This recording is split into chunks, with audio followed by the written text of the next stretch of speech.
Buenas tardes a todos, bienvenidos a esta nueva conferencia del programa de conferencias magistrales de la Fundación. Hoy nos acompaña Jesús Huerta de Soto. Hoy es un día muy especial. Jesús y yo fuimos, lo digo con toda la humildad, compañeros de carrera. Realmente Jesús era desde el principio un alumno brillantísimo. Yo creo que se había leído todos los libros de la carrera durante el bachillerato y le tenían que haber convalidado desde el primer día de primero porque nos impactaba a todos con todo lo que sabía. Incluso a más de un profesor lo ponía de vez en cuando en un brete con sus famosas citas en inglés. La verdad que causaba el regocijo de la clase y estábamos todos muy orgullosos porque subía el nivel. No todos los profesores querían dar clase en nuestra clase, del miedo que le tenían. Con lo cual, pues los demás estudiábamos lo que podíamos, era un estímulo. Yo creo que en todas las clases del mundo tendría que haber un Huerta de Soto para tirar de la clase para arriba. Bienvenido, Jesús, es un honor para la Fundación tenerte hoy aquí. Un verdadero placer, no hay más que ver las obras de Jesús Huerta de Soto y las tenéis para comprar a la salida. Yo sigo apabullada, ya han pasado, pues van a hacer 34 años este junio que terminamos la licenciatura de Económicas. Jesús siguió el doctorado y estudió a la vez Derecho. Bueno, hay muchas más cosas que hacía mientras los demás estábamos un poco más despistados. Pero bueno, el profesor Huerta de Soto es sin duda alguna una de las voces más autorizadas del pensamiento liberal en el mundo y sus propuestas, realizadas del profundo conocimiento de las aportaciones de la Escuela Austríaca del Pensamiento Económico, a nadie dejan indiferente. Es un gran conocedor y defensor de los orígenes hispanos de la ciencia económica, uno de sus más productivos campos de investigación. El gran interés que ha suscitado esta conferencia y el elevado número de confirmaciones nos ha obligado incluso a abrir las salas contiguas, las salas del edificio principal. Muchas gracias a todos los que no habéis podido entrar en este auditorio. Gracias por vuestro interés y comprensión. Y también un saludo especial a los que nos siguen a través de las redes sociales, en especial a través de Twitter.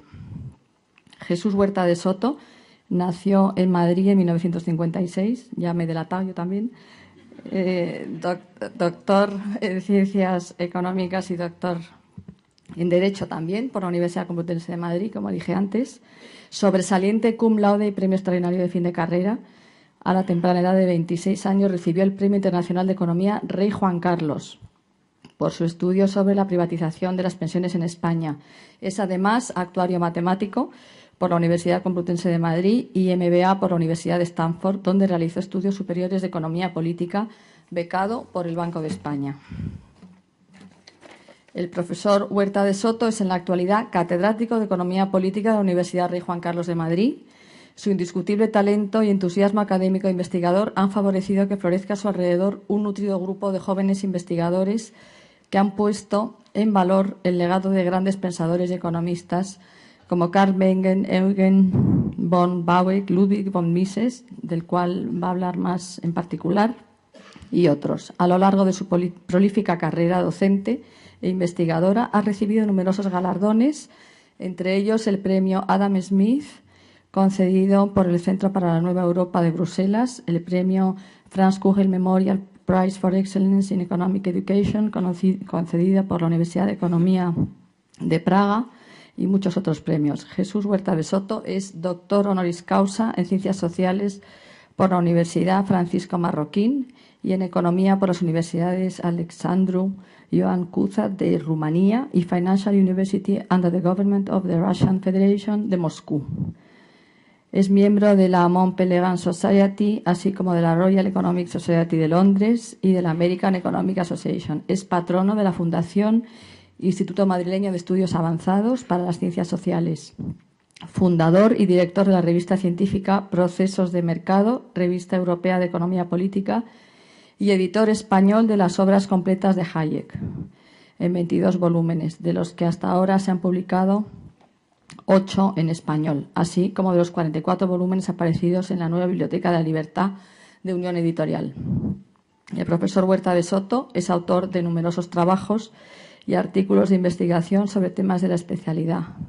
Entre ellos destacan planes de pensiones privadas en el 84, lecturas de economía política, socialismo, cálculo económico y función empresarial, estudios de economía política dinero, crédito bancario y ciclos económicos.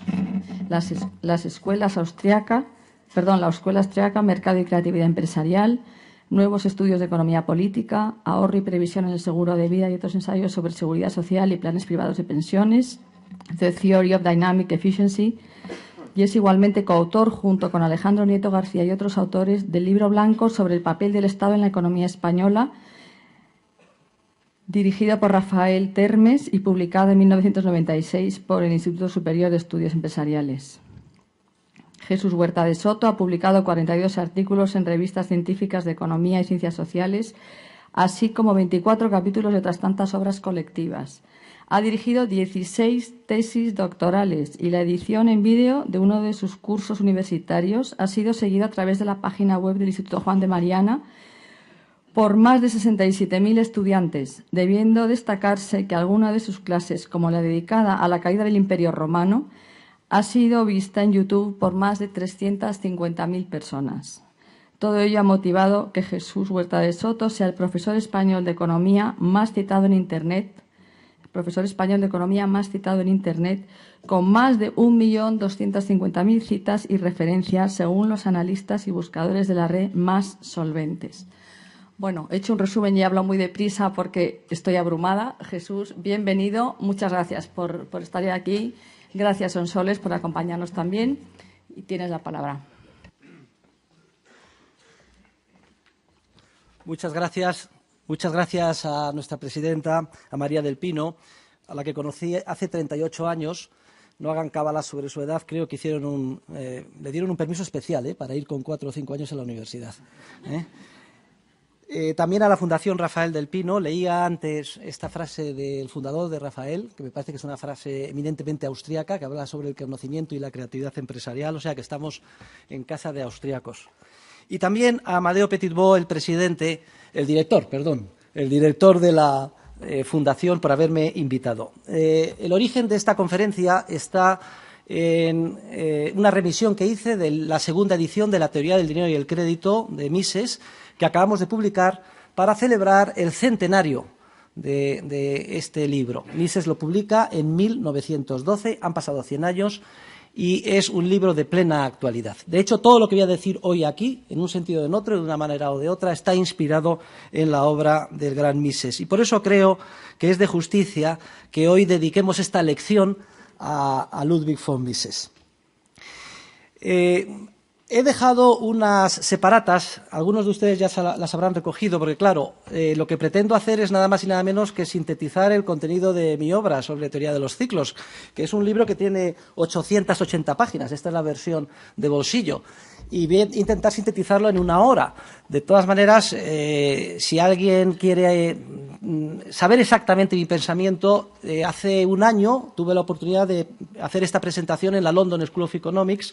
No se ha publicado esta conferencia en español, pero sí que está en inglés y por eso la tienen a su disposición.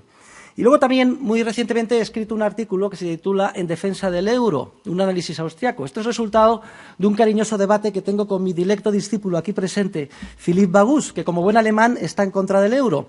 Pero yo solo dejo que estén en contra del euro los alemanes, no el resto de los miembros de la Unión Europea. Luego se lo perdonamos a Philipp Bagus.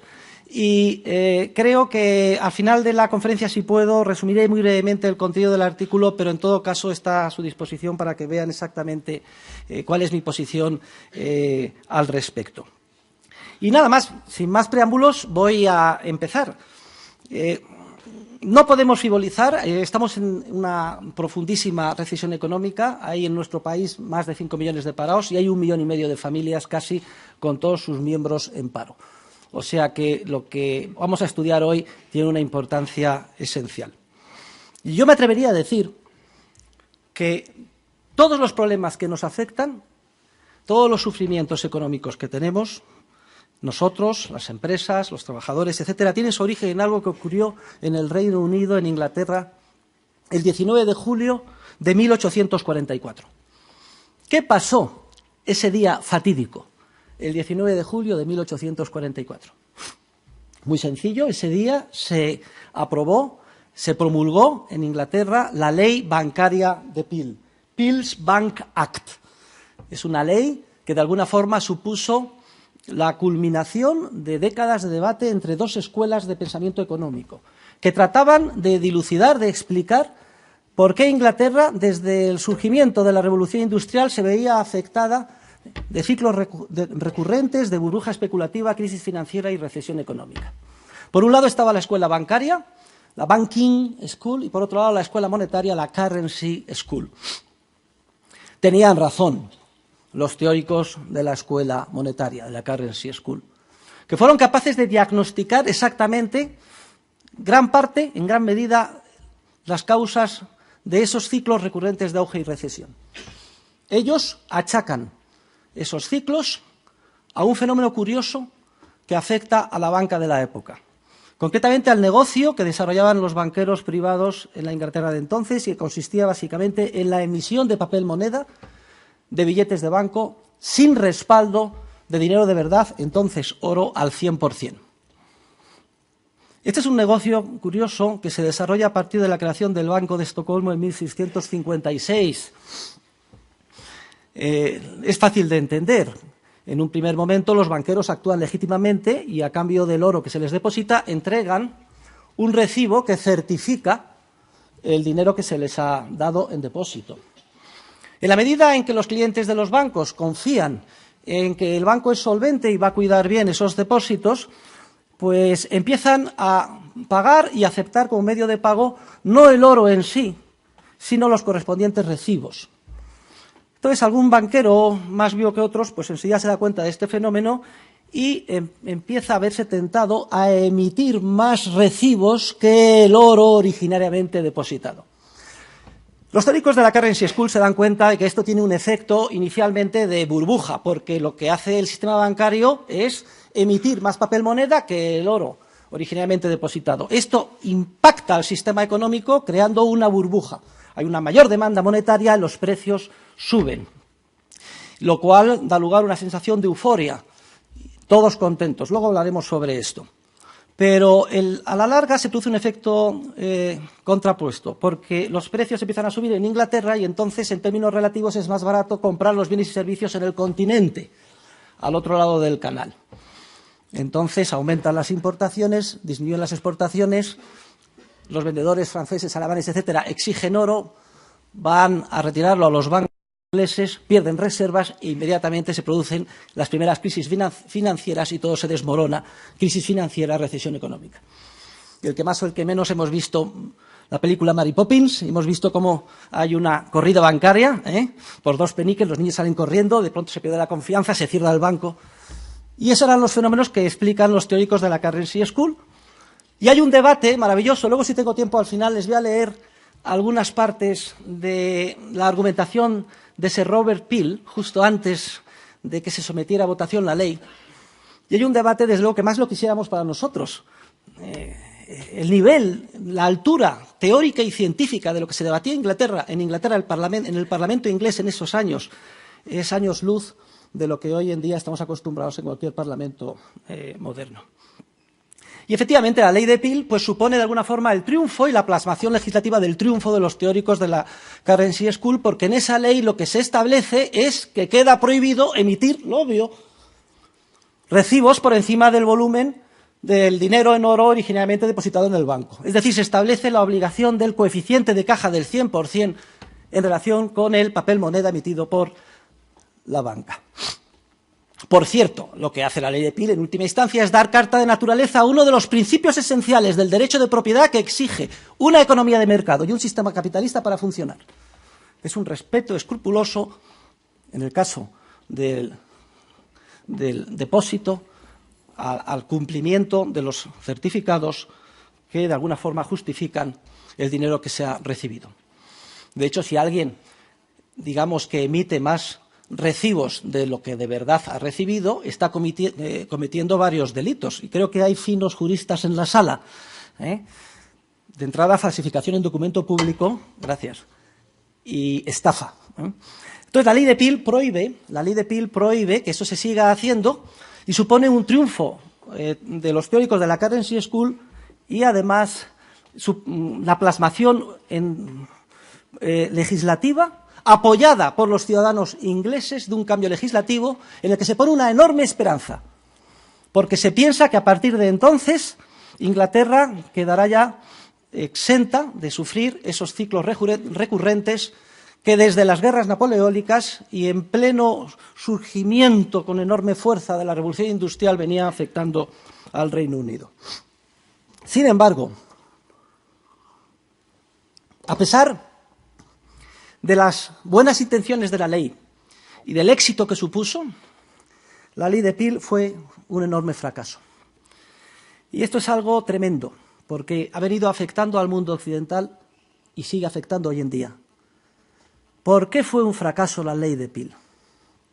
Muy sencillo. Porque olvidó exigir también el mantenimiento del coeficiente de caja del 100%, no solo en relación con la emisión de papel moneda, sino también olvidó exigirlo en relación con otro negocio que venían haciendo los bancos privados, la emisión de depósitos a la vista. Esto es algo que a muchos no peritos en economía, e incluso a muchos peritos también, les cuesta entender. Pero desde el punto de vista económico no hay ninguna diferencia entre la emisión de recibos falsificados, es decir, de papel moneda sin respaldo, y la emisión de depósitos sin respaldo. De hecho, el asiento contable es prácticamente el mismo. La emisión de papel moneda es billete que creas de la nada y lo prestas, es préstamo en el activo a billetes emitidos en el pasivo. Cuando la ley de Peel prohíbe seguir haciendo este negocio, pues entonces lo único que hacen los banqueros privados es redirigir su negocio. Ya no podemos seguir emitiendo papel moneda en exceso al oro recibido. Vamos a sustituir ese negocio por el que es el mismo, la emisión de depósitos a la vista. Préstamo a un simple asiento en los libros de contabilidad del banco, en el pasivo, a depósito a la vista. Y entregamos un talonario al cliente para que empiece a pagar. ¿Por qué la ley de Peel olvidó exigir el 100% también en relación con los depósitos a la vista, lo cual hoy en día nos parece a todos obvio? Pues lo olvidó sencillamente porque a la sazón los teóricos de la economía no tenían claro que los depósitos a la vista forman parte de la masa monetaria de manera idéntica como forman parte pues, el dinero en efectivo, entonces el oro y los correspondientes billetes de papel moneda. Es una tragedia, ¿eh? Porque 300 años antes de este debate y de esta ley, esos grandiosos pensadores de nuestro siglo de oro, los escolásticos de la Universidad de Salamanca, ya habían descubierto que los depósitos a la vista forman parte de la masa monetaria. Concretamente, Luis de Molina se refiere en latín y utiliza el término chirographis pecuniarum, dinero escriturario, dice, que genera de la nada la banca en forma de asientos en sus libros de contabilidad. Y de hecho añade que no sería posible el intercambio con un nivel de precios tan alto de la gran cantidad de mercancías que trocan de manos en las ferias castellanas de Medina del Campo, Villalón y Medina del Río Seco, si no fuera por este dinero escriturario, estos apuntes en el pasillo de los bancos relativo a los depósitos a la vista que crean de la nada los banqueros. ¿Qué distinto hubiera sido la historia del mundo? Desde luego no estaríamos aquí comentando hoy esto. Si este conocimiento no se hubiera olvidado y lo hubieran tenido en cuenta los teóricos y los legisladores que dan lugar a la ley de Peel. Además, Luis de Molina añade que cometen pecado mortal los banqueros y por tanto van al infierno cuando no mantienen un coeficiente de caja del 100% en relación con los depósitos a la vista. Aunque aquí el delito es distinto. Ya no es delito de falsificación en documento por falsificar un recibo y estafa por incluirlo en el sistema económico sin haber detrás oro en efectivo. Aquí el delito, el pecado mortal, es apropiación indebida. Y además razona de manera muy contundente. Dice que en todo depósito a la vista de bien fungible, y da lo mismo que sea trigo en un silo, o aceite en una almazara, o dinero en un banco, cuando el depositario encargado de la guarda o custodia no mantiene en todo momento el equivalente en cantidad y calidad, lo que en derecho romano se llama el tantundem, a lo originariamente depositado, comete un delito de apropiación indebida. Ellos eran moralistas, no se consideraban economistas, entonces en su terminología dicen pecado mortal y al infierno. Yo solo explicaba esto a Rafael Termes, el hombre, antes de fallecer y la verdad es que me parece que le causé problemas de conciencia graves, ¿eh? De hecho, tengo una carta manuscrita de él y esto se lo ofrezco en su honor porque nos estará viendo desde el cielo, donde me viene a decir, dice, querido Jesús, acabo de leer tu obra y después de estudiar lo que dices sobre el depósito bancario, yo he dedicado toda mi vida a la banca pensando que hacíamos una labor muy positiva, intercambiando plazos, financiando, etcétera, pero ahora ya necesito tiempo para pensar, no me puedo pronunciar. Muchas gracias, un abrazo, Rafael. Si tenemos en cuenta lo que sucedió en la ley de Peel con estos antecedentes, creo que ahora, para todos los que estamos aquí, será relativamente sencillo entender, aunque siquiera sea de forma sintética, cómo ha sido la evolución de todo el sistema financiero y bancario desde entonces hasta hoy. Porque a pesar de sus buenas intenciones, la ley de Peel es una victoria, pero es una victoria pírrica y fracasa. Los bancos, como he dicho antes, simplemente cambian un poco la forma de hacer negocio, de emitir papel moneda a emitir depósitos. ¿Y cuál es el resultado de esto?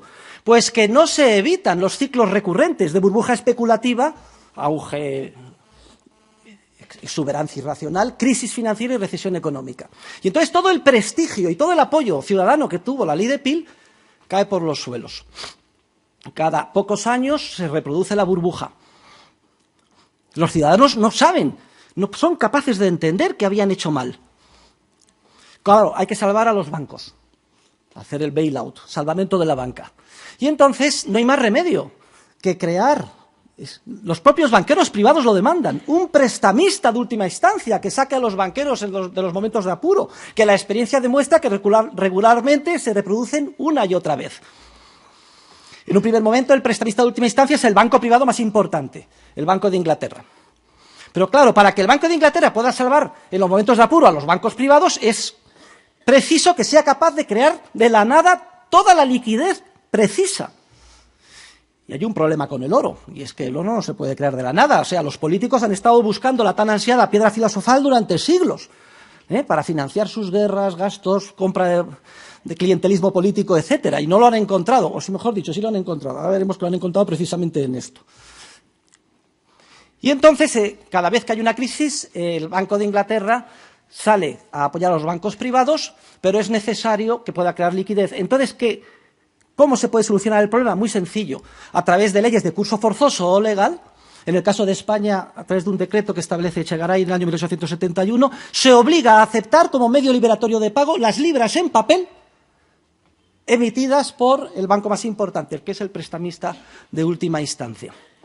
Luego vemos la lógica de los acontecimientos, el error cometido por la ley de Peel, aunque iba bien dirigida, la necesidad de crear un prestamista de última instancia, que luego terminará siendo el Banco Central, la introducción de un medio de pago puramente fiduciario, con la capacidad de expandir la oferta monetaria como haga falta en cada momento, cosa que impedía el oro, y eventualmente la salida o abandono del patrón oro. Y así, increíblemente, hasta hoy.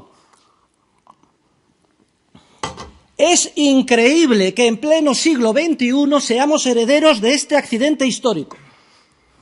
Y lo que vamos a hacer es explicar ahora con un poco más detalle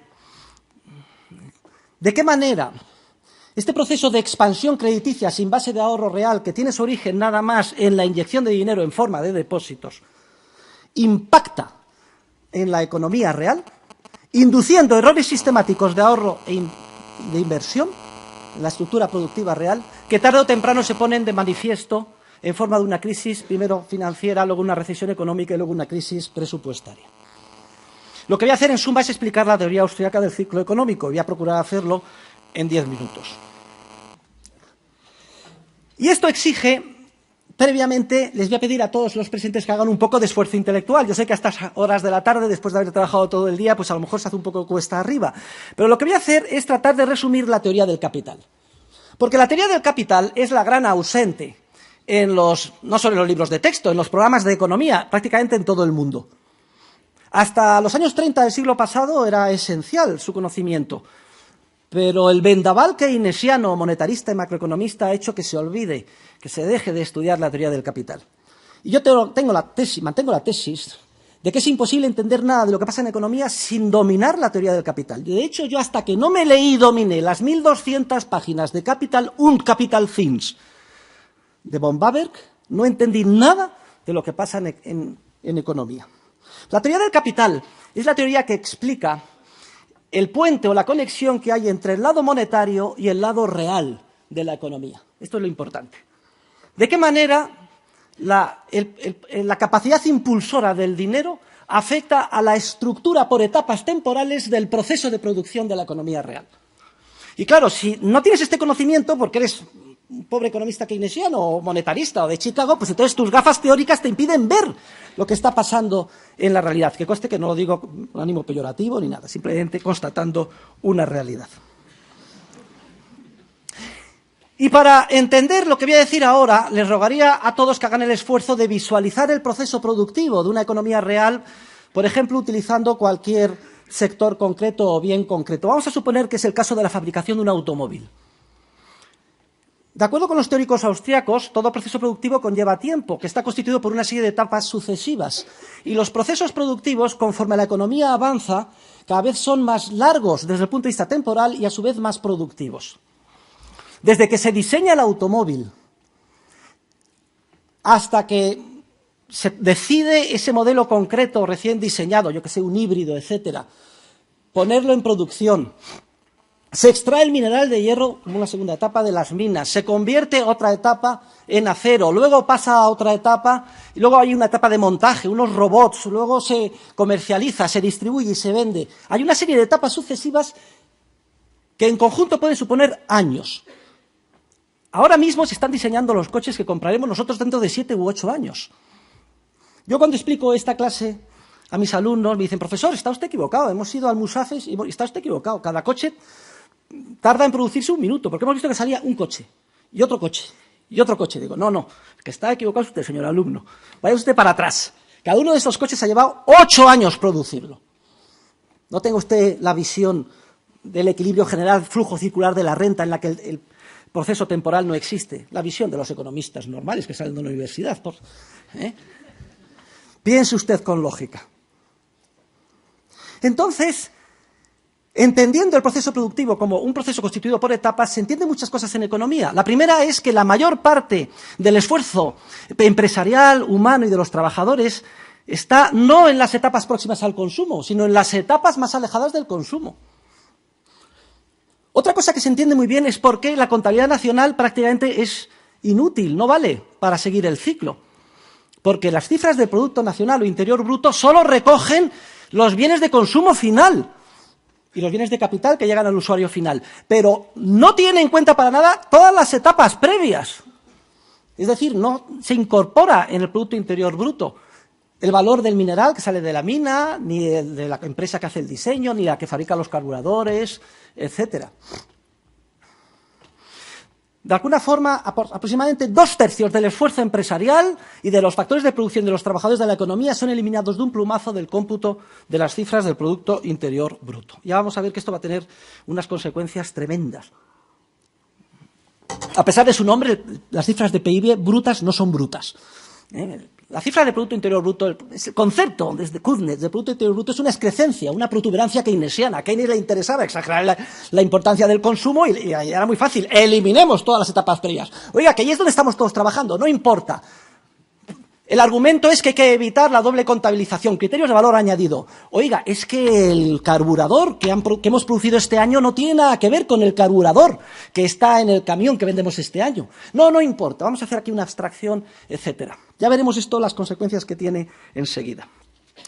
Y lo que vamos a hacer ahora, una vez que ya tenemos visualizado el proceso productivo por etapas, vamos a explicar en primer lugar de qué manera en una economía de mercado no intervenida hay una tendencia inexorable que lleva a que el ahorro genuino se invierta bien. ¿Qué entiendo por ahorro genuino que se invierta bien? Pues que se invierta de una manera sostenible, conforme a los deseos de los consumidores. En pocas palabras, lo que voy a explicar es por qué la tan manida paradoja del ahorro o frugalidad keynesiana o la teoría del subconsumo keynesiano es falsa desde el punto de vista teórico. ¿Por qué todas las teorías del subconsumo son erróneas? Vamos a ver, si de pronto disminuye la preferencia temporal y la sociedad decide en general ahorrar más, se producen 3 efectos micro de extraordinaria importancia que tienden a canalizar el ahorro voluntario de una manera sostenible en inversiones viables. En primer lugar, surge un efecto de disparidad de beneficios entre las diferentes etapas de los procesos productivos. Si ahorramos más, consumimos menos. Y esto tiene un efecto de menos demanda monetaria de bienes de consumo. Es decir, tiene un efecto depresor sobre las empresas que venden bienes y servicios de consumo. Por ejemplo, el Corte Inglés, los restaurantes, etcétera. Como consecuencia de esto, los beneficios de estas empresas se resienten y en términos relativos pasan a ser inferiores comparados con los beneficios de las empresas que operan en los sectores que trabajan en las etapas más alejadas del consumo. Esta es una primera señal microesencial, porque los beneficios empresariales son la señal esencial del mercado, que indican a los empresarios qué deben hacer o qué no deben de hacer. Y si hay menos beneficios relativos en el consumo inmediato, o pérdidas incluso, y se mantienen en las etapas más alejadas del consumo, que están produciendo no para el consumo inmediato, están diseñando coches para el consumo de dentro de 7 años, o extrayendo mineral de hierro para vehículos de dentro de 4. Lo que pase sobre el consumo hoy a ellos no les afecta. Entonces, esa disparidad de beneficios relativos les lleva a redirigir la inversión y les dice a los empresarios dejar de invertir en el consumo inmediato y invertir en proyectos de inversión que van a madurar en un futuro más alejado. El segundo efecto micro tiene que ver sobre los tipos de interés. Y es que un aumento del ahorro, en general, a igualdad de circunstancias, supone una disminución de la tasa de preferencia temporal. Supone una disminución de los tipos de interés. El tipo de interés es un precio esencial en el mercado. Es el precio de los bienes presentes en función de los bienes futuros. Es el precio clave que de alguna forma permite la coordinación intertemporal entre los que invierten, los que ahorran y los que consumen.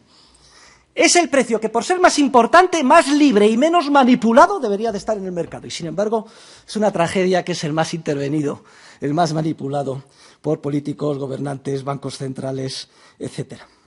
La bajada del tipo de interés, que da lugar, que es resultado del aumento del ahorro, hace que el valor actual de la corriente futura de productividad, de productos, de cada bien de capital, sea mucho más alto.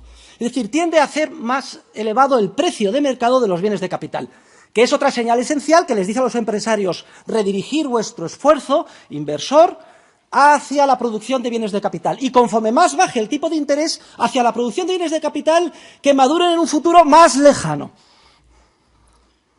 Y hay un tercer efecto, micro, también esencial, que es el efecto que Hayek denomina el efecto Ricardo.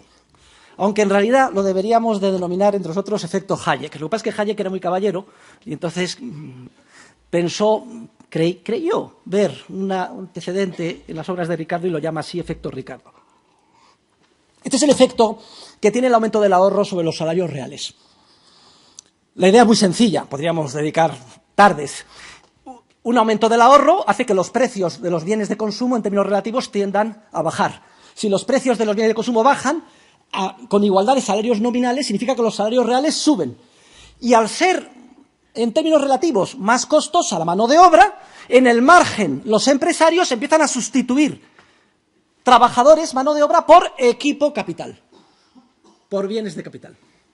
Se despiden trabajadores de las etapas más próximas al consumo y la pregunta que hago es, despido trabajadores porque ahora son más onerosos, los salarios en términos reales son más altos, sobre todo teniendo en cuenta que vendo menos porque estoy próximo al consumo, soy el Corte Inglés, y entonces voy a quitar 3 trabajadores y voy a poner un ordenador.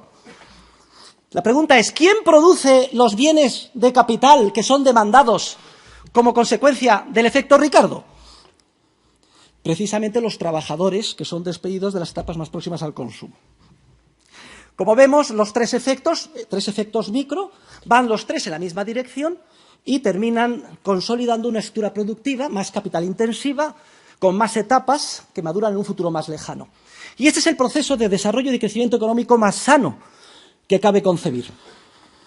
Porque conforme una estructura productiva se hace más rica en etapas de bienes de capital, termina siendo más productiva. Cuando se culminan esas etapas, se consolidan y hay respaldo de ahorro real para hacerlo, llegan un número mucho mayor con una calidad más elevada de bienes y servicios de consumo a los consumidores finales, que ven, por tanto, como el desarrollo económico de manera sostenible y continuada crece.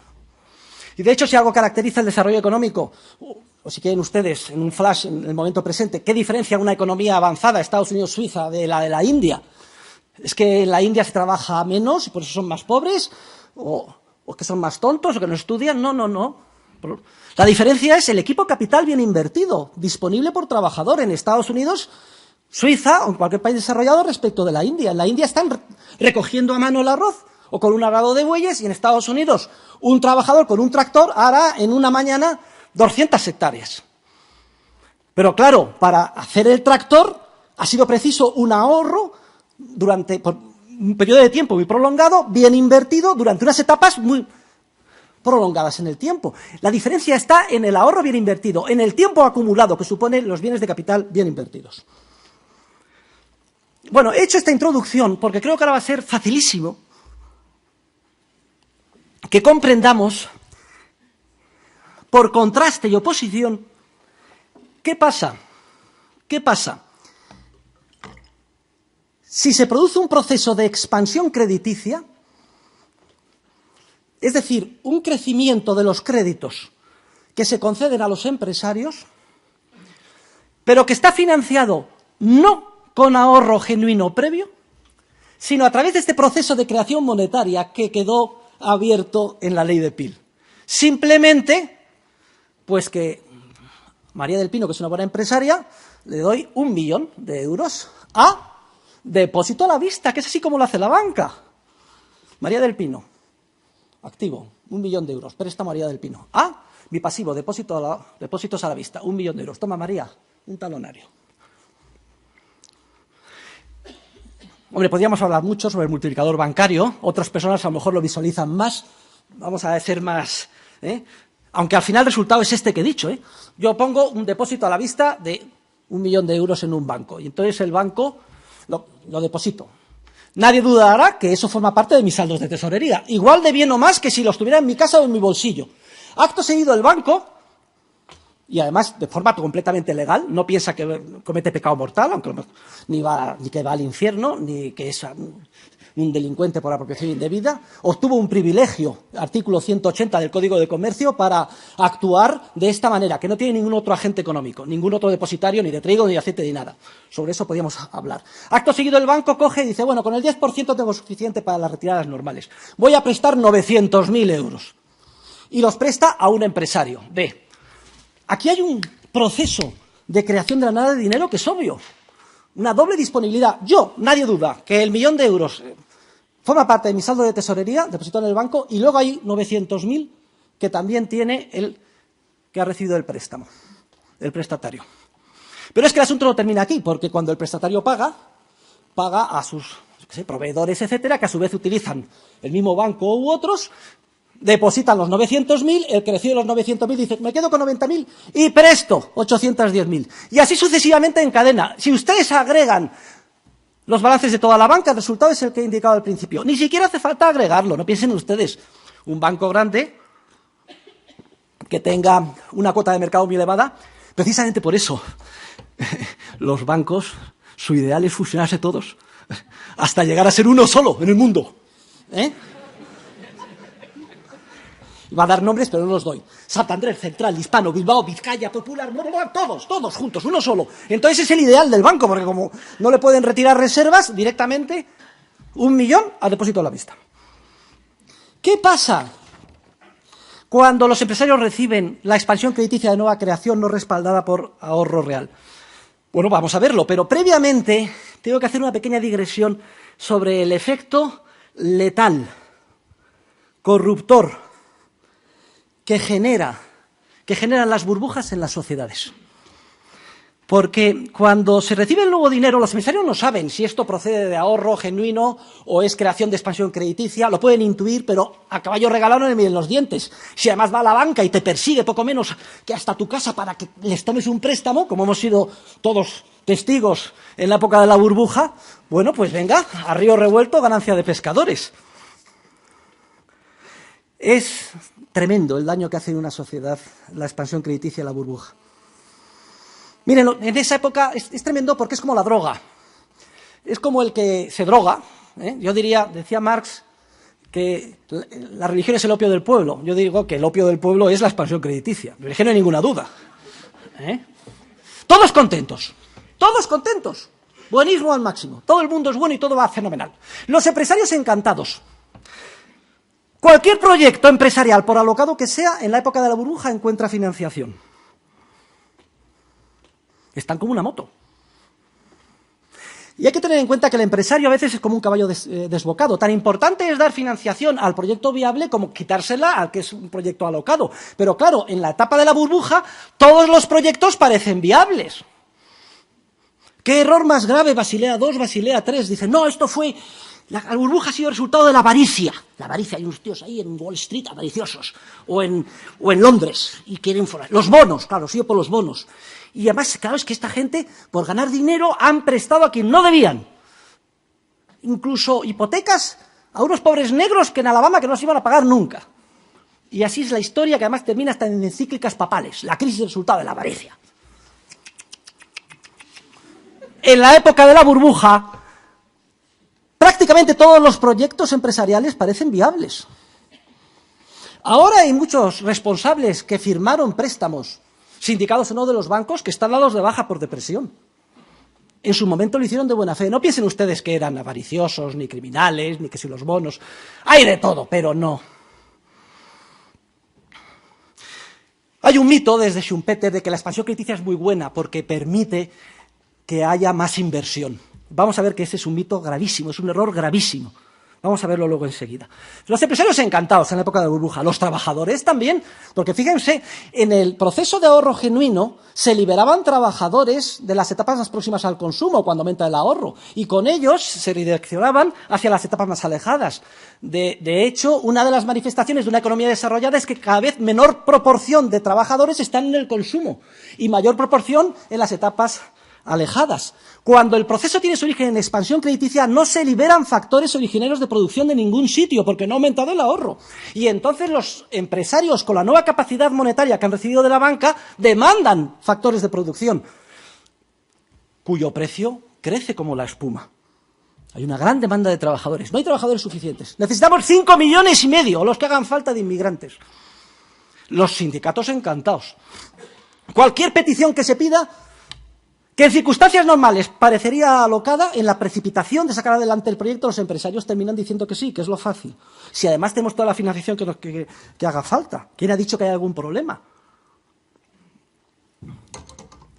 Los comerciantes encantados, los que están en el sector del consumo encantados. Recuerden la burbuja, todos los restaurantes llenos.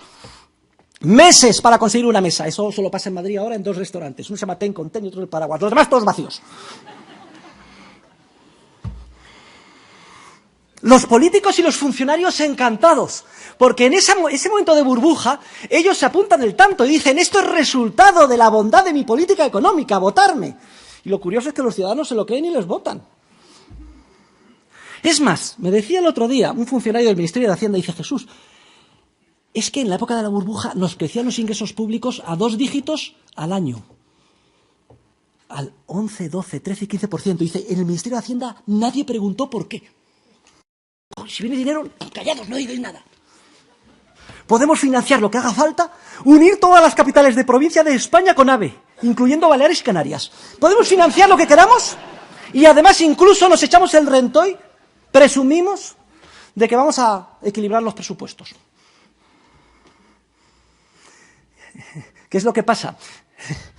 Que con el nuevo dinero, el dinero de nueva creación, se financian etapas como si el ahorro hubiera aumentado. Por ejemplo, el IVA. El IVA es un impuesto que recae sobre el usuario final, pero lo adelantan los empresarios. Todas esas etapas de nueva creación con el dinero financiado con expansión crediticia adelantan IVA, por ejemplo. Luego veremos que todas esas etapas, con la misma facilidad con que se crean, desaparecen de un plumazo. Dice, de la misma manera que nadie entendió, me decía, no voy a decir el nombre, el alto funcionario del Ministerio, de nuestro Ministerio de Hacienda, nadie entendía por qué crecía al 15% la recaudación de los ingresos públicos cuando el PIB solo crecía al 3 o al 4, pero ya saben ustedes que el PIB no mide nada más que un tercio de lo que pasa en la economía real. Tampoco nadie entendió nada de por qué cayó en el año 2009 un 15% la recaudación. Los políticos encantados. Y en general toda la sociedad se instala en una sensación de euforia. El mensaje para los jóvenes es letal, porque el mensaje para los jóvenes es que se puede conseguir lo que se quiera sin esforzarse uno. El mensaje que se da en la sociedad es que podemos lograr lo que queramos sin el sacrificio que supone el ahorro y el esfuerzo disciplinado. Y esto acaba con todos los hábitos de esfuerzo, de disciplina y de trabajo que necesita una sociedad sana. Se genera una enfermedad social.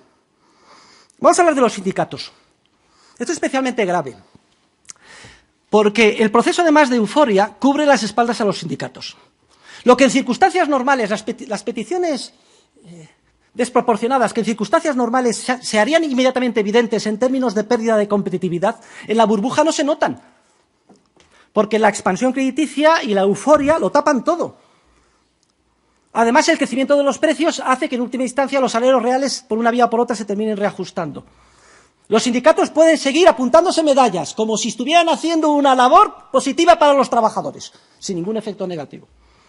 Es un efecto, entre los muchos, de la enfermedad gravísima social. ¿Y la democracia? La democracia sale perdiendo. Hace poco me decía un diputado del Partido Popular, muy amigo mío, que además fue jefe de gabinete del anterior presidente del Partido Popular, Aznar, ya no voy a dar más nombres. Me decía, es que no es democrático, Jesús. Es que 5 gobiernos han sido expulsados en la situación actual del euro. Y yo le contestaba, es lo más democrático que ha pasado en los últimos años. No hay nada más antidemocrático que la inflación, que la expansión crediticia. Democracia supone control parlamentario y que los políticos asuman el coste de las medidas que toman y el coste político que tiene subir los impuestos, hacer esto y lo otro. En la burbuja todo esto no es preciso. La profesión del político se supone que es otra, se supone que consiste en comprar votos, mantener a todo el mundo contento y dar subvenciones. Por eso están tan desconcertados nuestros políticos ahora, porque por primera vez en la historia se han dado cuenta que son funcionarios para administrar un presupuesto limitado, por primera vez en la democracia desde que se reinstauró en España. Y fíjense cómo lo dice, joder, es que estamos condenados a administrar la miseria. Decía el otro día el presidente de una comunidad autónoma, no, la miseria no, lo que hay, esa es su profesión, eso. Cambie usted de chip, que sigue con el chip de la burbuja. Ahora yo pregunto, ¿hasta cuándo puede durar la fiesta? ¿Hasta cuándo puede durar la burbuja? Tendría que hacer una digresión sobre keynesianos y monetaristas. Para los keynesianos y monetaristas, que son prácticamente los mismos perros con distintos collares, sin ánimo peyorativo, lo normal en la economía es la burbuja. El estado normal es el de la droga.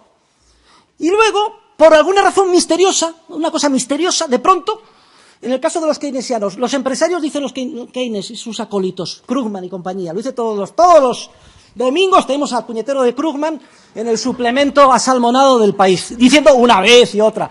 De pronto los empresarios son maníaco-depresivos y se levantan una mañana y dicen, estoy deprimido, no invierto. Los animal spirits. Parece para reírse, pero es así. Releía la introducción de Krugman a la teoría general y es que tiene una cara. Dice, un economista serio jamás debe preguntar en una depresión a qué se ha debido. Olvídese del pasado, nunca pregunta a qué se ha debido. Está usted en una depresión, lo que tiene que hacer es inyectar. Entre esto y la otra declaración que hizo, que lo ideal para salir de una depresión es una guerra. Pero claro, eso sería muy cruento. Lo ideal sería que nos atacaran los extraterrestres. Porque entonces las bajas no serían todas... Parece broma, pero así es. Los monetaristas, primos hermanos, tienen la teoría del plucking model de Friedman, que todo va bien y que lo ideal es la burbuja. Bueno, que no hay burbuja, que todo va bien, pero que de vez en cuando hay una caída. Y entonces lo que hay que hacer es el tirón, el plucking. Tirón. ¿Y cuál es el tirón? Un manguerazo de inyección, de expansión crediticia y de dinero. Son los que dominan la Reserva Federal y el Banco de Inglaterra. O sea que no hay que analizar a qué se debe la situación actual, porque a lo mejor se debe precisamente al manguerazo que ustedes propugnan. El mercado es una institución muy eficiente en términos dinámicos. De hecho, mi último libro no se ha publicado en español todavía, se ha publicado en Inglaterra y en Estados Unidos con el título de The Theory of Dynamic Efficiency, la teoría de la eficiencia dinámica. Y el mercado, tarde o temprano, desarrolla 6 procesos microeconómicos que tienden a revertir, a poner de manifiesto los errores cometidos, a revertirlos y a parar la burbuja. En el capítulo 5 de mi libro los tienen estudiados con detalle. Yo los voy a enumerar ahora rápidamente. El primer efecto, ya lo he dicho antes, es un efecto de subida del precio de los factores originarios de producción y de las materias primas, porque el impacto monetario hace que los empresarios las demanden, como no se liberan porque no hay aumento del ahorro o no hay suficiente liberación, porque la expansión crediticia crece a un ritmo muy superior al del ahorro, crecen los precios. Recuerden justo antes del estallido de la burbuja cómo estaban las materias primas, los commodities, el petróleo, etcétera. En segundo lugar, hay un efecto posterior en el tiempo de subida en el precio de los bienes de consumo. Esto es porque cuando el dinero llega a los empresarios, pagan a sus proveedores y sucesivamente termina llegando al bolsillo de los consumidores. Y si la tasa de depreciación temporal no ha cambiado, siguen consumiendo y ahorrando en la misma proporción, entonces el precio de los bienes de consumo suben. Además, la euforia genera una sensación, una ilusión monetaria, una falsa sensación de riqueza. Oye, fulanita, que el vecino ha vendido el piso que compramos por 300.000 euros, lo ha vendido por 1,5 millones. ¡Somos millonarios! ¡Vámonos! En los cruceros Costa, de crucero, Costa Concordia. No somos millonarios, lo que somos idiotas e imbéciles. Tú no eres más rico porque tu piso ahora valga si lo vendieras 1,5 millones.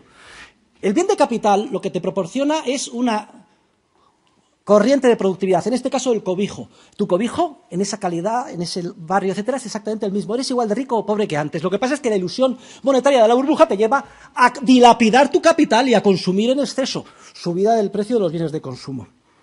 Además, el alargamiento de las etapas que incentiva la expansión crediticia hace que también se produzcan cuellos de botella y ralentización en la llegada de bienes de consumo, mientras no se culminen esas etapas, que por cierto no se podrán culminar muchas de ellas nunca. Y esto hace, tercer efecto, que paulatinamente los beneficios empresariales de las empresas más próximas al consumo empiezan a crecer más rápidamente que el de las inversiones emprendidas con la expansión crediticia, lo cual ya es una señal que empieza a hacer titubear a los empresarios. Pero es que hay otro cuarto efecto microeconómico, que es el efecto Ricardo, pero ahora al revés. La subida del precio de los bienes de consumo supone una bajada en términos relativos de los salarios reales. Y, por tanto, a los empresarios les deja de interesar invertir en el margen en la misma proporción tanto. Empiezan a contratar, en términos relativos, más mano de obra, más shifts, más turnos, etcétera. Y claro, esto tiene un efecto letal sobre la demanda de los bienes de capital, que en última instancia van a producir las etapas financiadas con la expansión crediticia. Otro quinto efecto importante es la subida de los tipos de interés. Porque la expansión crediticia se inyecta en el sistema por el sistema bancario, todo esto orquestado por los bancos centrales, reduciendo el tipo de interés que se pide. Y con él el resto de condiciones periféricas que se piden en el caso de los préstamos.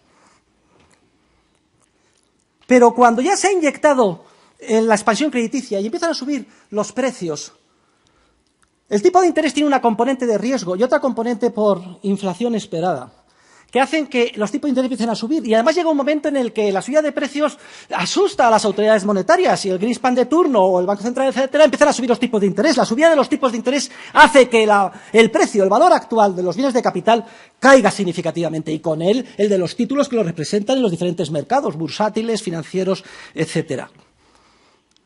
Lo cual es ya una señal, digamos, la puntilla para los empresarios. Porque se pone de manifiesto que las empresas más alejadas del consumo empiezan a tener pérdidas contables. Los detonantes pueden ser muchos.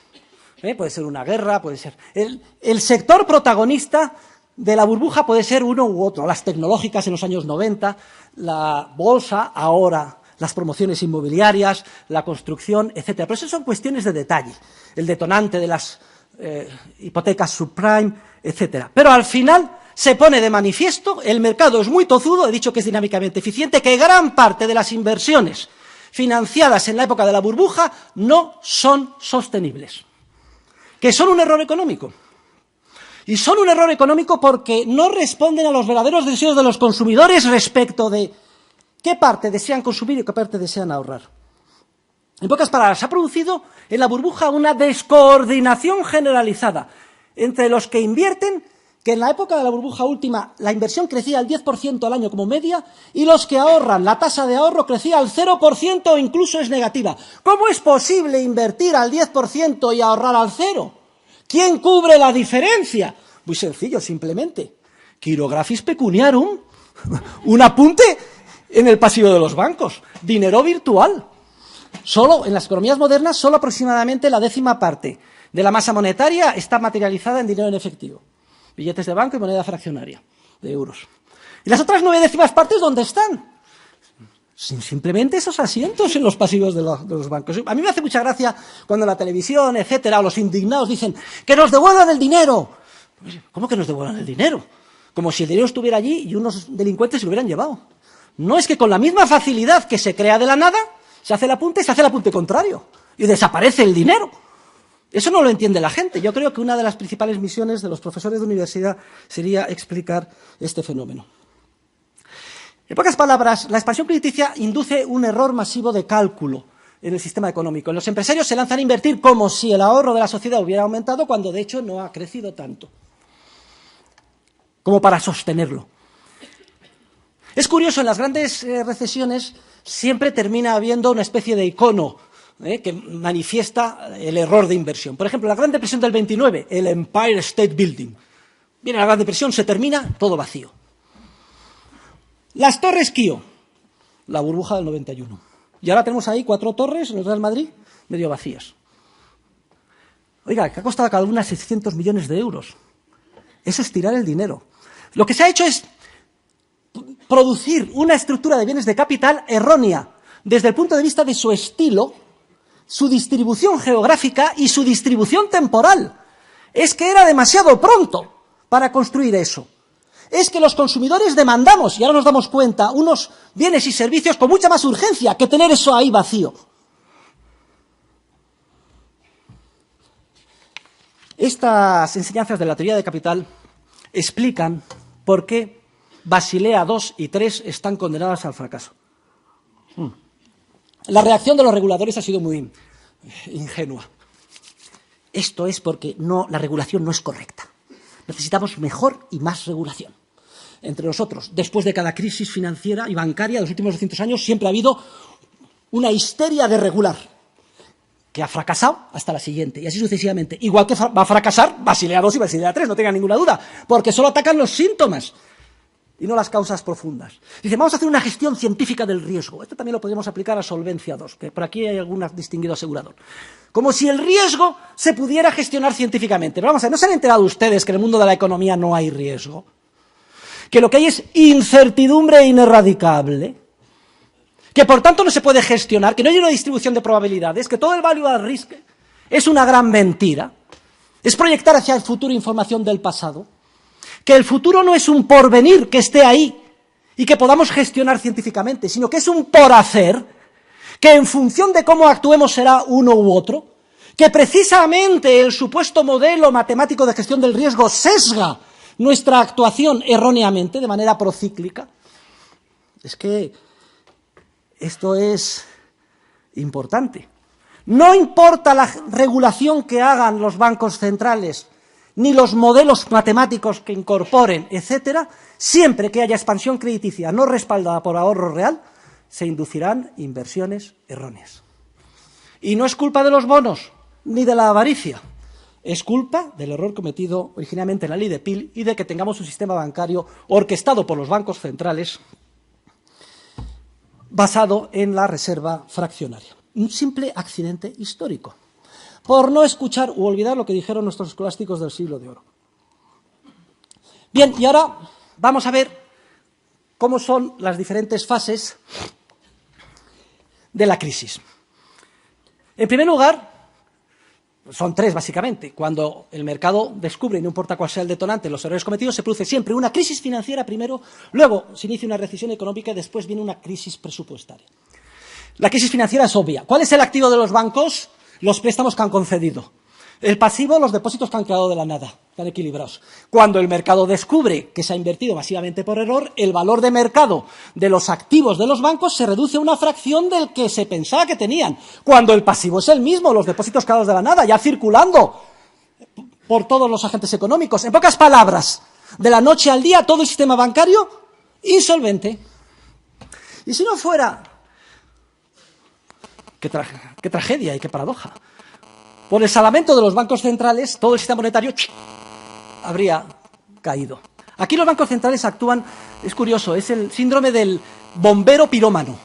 Son ellos los responsables de la expansión y los que nos han metido en este lío, pero luego aparecen como salvadores de la patria. Aquí estoy yo, Bernanke, gracias a mí hemos salvado esto. Oiga, pero si fue usted el que le puso el cerillazo inicialmente. No, el otro día en el Congreso de Estados Unidos, no hay indicios, en serio, siempre con la cara de preocupado Bernanke, de que hubiera una burbuja. No hay ningún indicio, ni hay consenso. Oiga, por favor, Bernanke, por favor, seamos serios.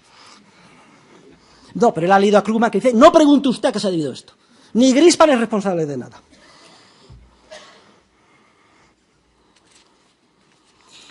En segundo lugar, la recesión económica. Y aquí me gustaría dar unas palabras de optimismo. Vamos a ver, cuando se descubren los errores, los empresarios, las familias, los trabajadores, todos ponemos manos a la obra para tratar de salvar de la quema lo que se pueda. Un problema empieza a solucionarse una vez que se detecta. Dice Mises que la recesión, sin duda alguna, es ya el comienzo de la recuperación. Y en este sentido tenemos que ser optimistas. Así como keynesianos y monetaristas están encantados en la época de la burbuja y ahora preocupadísimos, los austriacos somos anticíclicos, vamos al revés. Estábamos preocupadísimos en la época de la burbuja y ahora relativamente optimistas.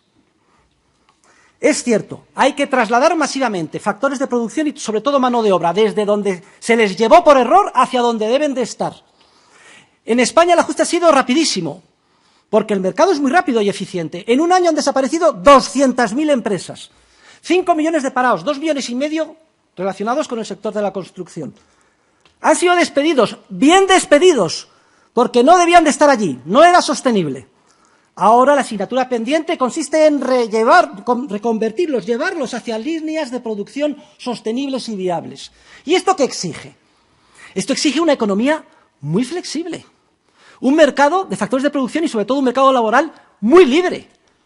Puede ser relativamente rápida y el sufrimiento y el dolor relativamente corto. Y una sociedad puede absorber muchísimos sacrificios si es rápido, durante un periodo no relativamente largo, si los mercados son libres y flexibles. Esto exige que no se suban los impuestos.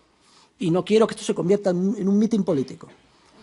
Porque en la época de la recesión, las economías domésticas, las empresas, necesitan el máximo de renta disponible precisamente para, ese término que se utiliza ahora, desapalancarse, para devolver los préstamos. Necesitan ahorrar.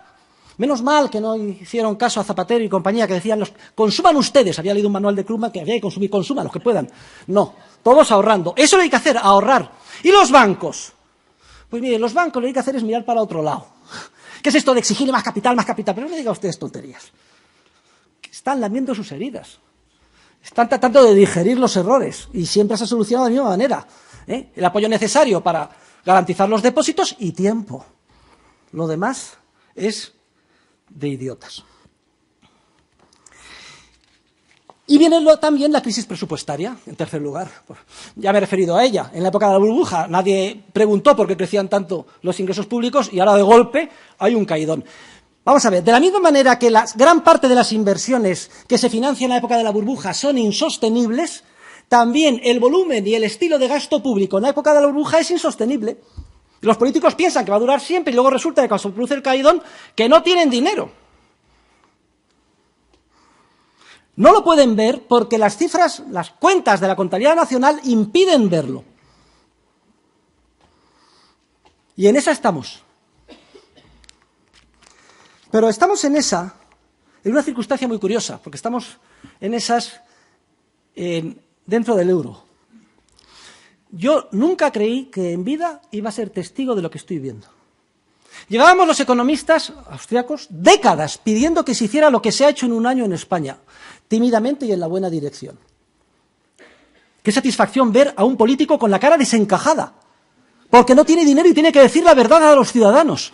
Cualquier persona liberal tiene que estar encantado de estas circunstancias inéditas en nuestro país y en gran parte del mundo. Y eso se lo debemos al euro, con permiso del profesor Bagús, que entiendo todos sus argumentos. Bagús se va a hacer famosísimo por debatir con el profesor Huerta de Soto. El Bagús es el MacLup del siglo XXI. MacLuhan fue un discípulo de Mises que le llevó la contraria y Mises se enfadó con él y estuvo 3 años sin hablarle. Yo con Bagú solo he estado 3 días. ¿Y cómo llega la recuperación? Bueno, pues si aguantamos las tensiones de keynesianos y monetaristas, que ya saben ustedes lo que dicen todos los días, nada más hay que leer, repito, el Dominical de Economía de País. Y entonces Krugman, un día y otra semana, venga, machacón. Si aguantamos las tensiones, que es volver a darle al drogadicto que tiene ahora síndrome de abstinencia más droga, la recuperación llega en el momento en que se produce un reajuste a la baja de toda la estructura de precios relativos. Ojo, unos más que otros. No estamos hablando de una devaluación, si saliéramos del euro, en la que se produciría el mismo porcentaje y distorsiona completamente ello toda la estructura productiva de la sociedad y tarda en recuperarse años una economía del impacto de una devaluación, que es letal. Y que además es doblemente letal porque tiene un efecto de droga, de chute. Y parece que el paro se absorbe de inmediato. Y por eso la gente está sufriendo y necesita soluciones rápidas. O sea que estamos en una situación tremenda, nos la estamos jugando. Pero afortunadamente estamos en el euro. Porque si estuviéramos en la peseta, la peseta ya habríamos devaluado 3 veces, no 5, 7. Vamos, Solchaga y compañía. Un político todo menos tomar decisiones impopulares. Y luego posponer las reformas estructurales para más adelante. Cuando se produce ese reajuste a la baja de los precios, unos en mayor medida, otros a lo mejor no tienen que subir, porque el mercado es el que tiene que determinar cuáles son las líneas viables. Eso no lo puede hacer el gobierno. Yo me río cuando se reúnen y dicen, vamos a cambiar de modelo económico. Venga, entonces vienen unos tíos listísimos y una ministra muy guapa de investigación y desarrollo y dicen, vamos a apostar por investigación y desarrollo y ya nos soluciona el problema a todos. No. Las líneas sostenibles, viables, que van a dar trabajo a esos 5 millones y pico de parados y a otros, las tiene que descubrir un ejército de empresarios a pie de obra, tratando de evitar pérdidas y de cosechar beneficios en un entorno de libertad económica. La recuperación es micro y no se pueden pedir milagros. Requiere esfuerzo, paciencia y tiempo. Lo que pasa es que si se cometen errores de política económica, el tiempo es mayor.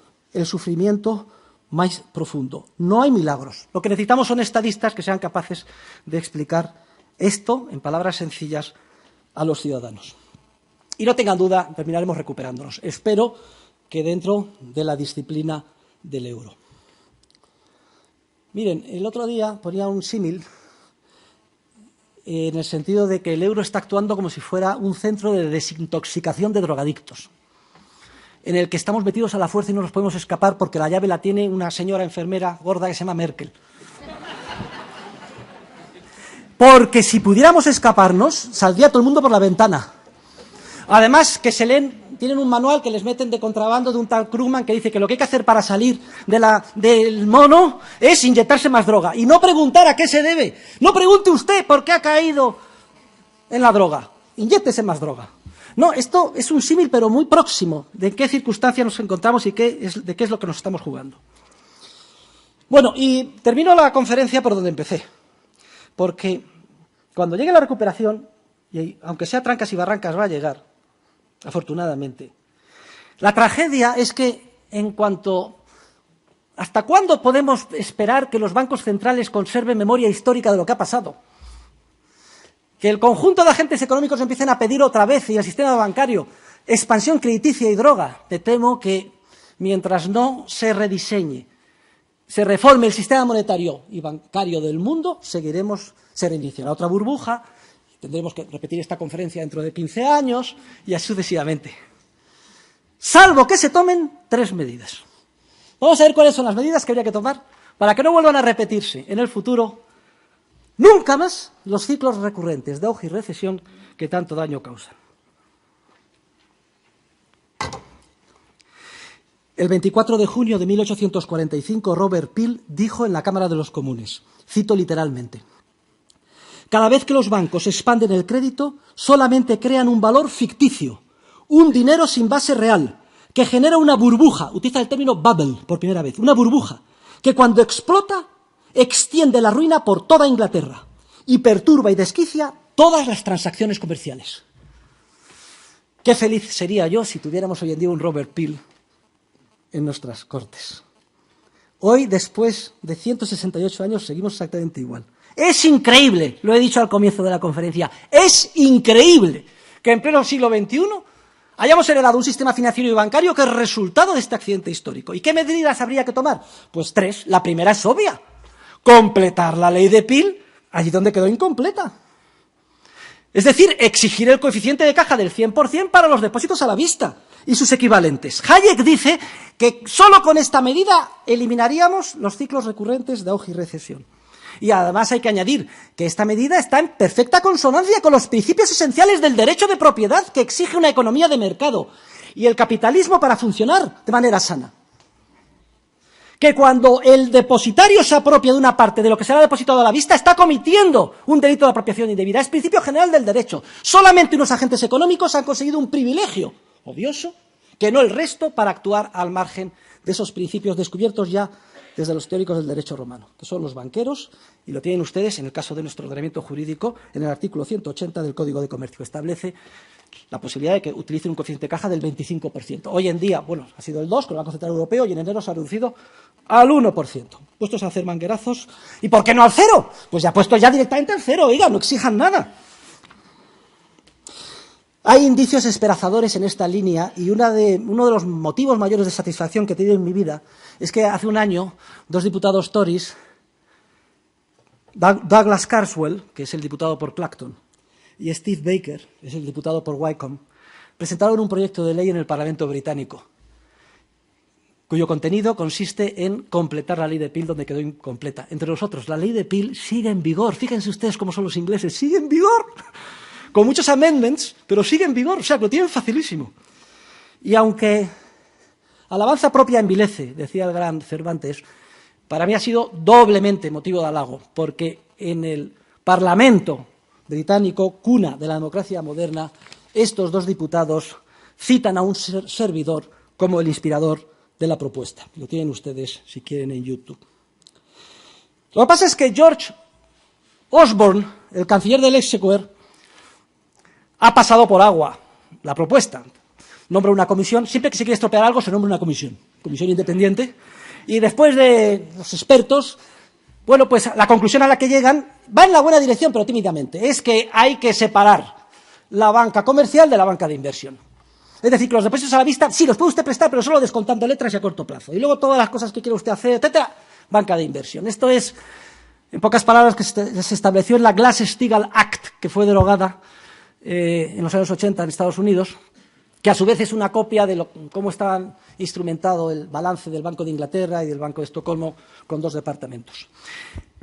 Es un tímido avance en la buena dirección, en la medida en que el casamiento está menos desajustado, pero no evitaría los ciclos. Primero, porque hay vasos comunicantes entre los plazos de los préstamos, y segundo, porque el descuento de letras es de letras de todas las etapas productivas, y si hay un proceso de expansión crítica también distorsiona. Además, todas las grandes crisis en el siglo XIX fueron por descuento de letras. Pero en todo caso, reconozco que es un paso en la buena dirección, y el hecho de que ya se esté debatiendo esto en los términos que estamos hablando hoy me parece un avance años luz respecto de la situación de la teoría económica hasta hace poco más de 5 o 10 años. Por cierto, la transición, si se pudiera hacer a un sistema de banca con un coeficiente de caja del 100%, permitiría devolver toda la deuda pública soberana sin coste, ni para el erario público ni para los ciudadanos, y sin ningún efecto inflacionario. ¿Cómo es esto posible? ¿Cómo no le han dado el premio Nobel de Economía al profesor Huerta de Soto todavía? ¿Pero cómo no llega esto a los oídos del gobierno de Grecia, de Irlanda, de Portugal, de Italia? Vamos, de todos. Miren, el proceso es muy sencillo, lo explico en el capítulo 9 de mi libro. Consistiría simplemente, para explicarlo de manera ilustrativa, en fabricar el dinero en efectivo necesario, en euro, papel, moneda, y entregárselo a los bancos para consolidar, equiparar, contrabalancear todos los depósitos a la vista y equivalentes que actualmente tienen en sus balances. Esto no sería de ninguna forma inflacionario, porque ese dinero de nueva creación que se entregaría a los bancos y que quedaría en su activo estaría, por decirlo así, congelado, con el requisito del coeficiente de caja del 100%. Entonces, al hacer este primer paso, inmediatamente surge algo obvio. ¿Qué pasa con todos los activos de la banca que actualmente contrabalancean los depósitos a la vista? Pues quedarían liberados. Esos activos de alguna forma representan el proceso de expropiación a la ciudadanía que secularmente ha llevado a cabo la banca con reserva fraccionaria, en lo que se llama el señoriaje. Quedarían liberados. Y lo que yo propongo es constituir unos fondos de inversión mobiliaria cuyas participaciones a precios de mercado sean canjeadas por los titulares de deuda pública. De acuerdo con los cálculos, los han hecho en Inglaterra, el Cobden Center. Se puede devolver toda la deuda pública inglesa. Ojo, siempre y cuando con el compromiso de que a partir de entonces la banca actúe con un coeficiente de caja del 100%. Mi proyecto de transición al coeficiente de caja del 100% es distinto del propuesto por Irving Fisher en 1931. Porque la propuesta de Fisher es peligrosísima. Fisher lo que dice es, también era un defensor del coeficiente de caja del 100%. Por cierto, miren ustedes con cara qué cosas dice el profesor Huerta de Soto. 5 premios Nobel y muy distinguidos economistas han defendido el coeficiente de caja del 100%. Fisher propone crear una agencia pública que compre los activos de la banca, obligando a que los ingresos que la banca perciba queden congelados como el activo que contrabalancea a los depósitos a la vista. La propuesta de Fisher es muy peligrosa porque equivaldría a nacionalizar toda la economía. Luego vete tú a confiar que esos activos que son nacionalizados sean canjeados por la deuda pública o no. Desde luego, creo que mi idea es muchísimo más fácil de llevar a cabo y además solucionaría de una tacada. No solo solucionaríamos el problema de evitar los ciclos a partir de ahora, sino que empezaríamos borrón y cuenta nueva y zanjaríamos todo el problema de la deuda pública viva. O sea que me parece algo a considerar o a tener en cuenta.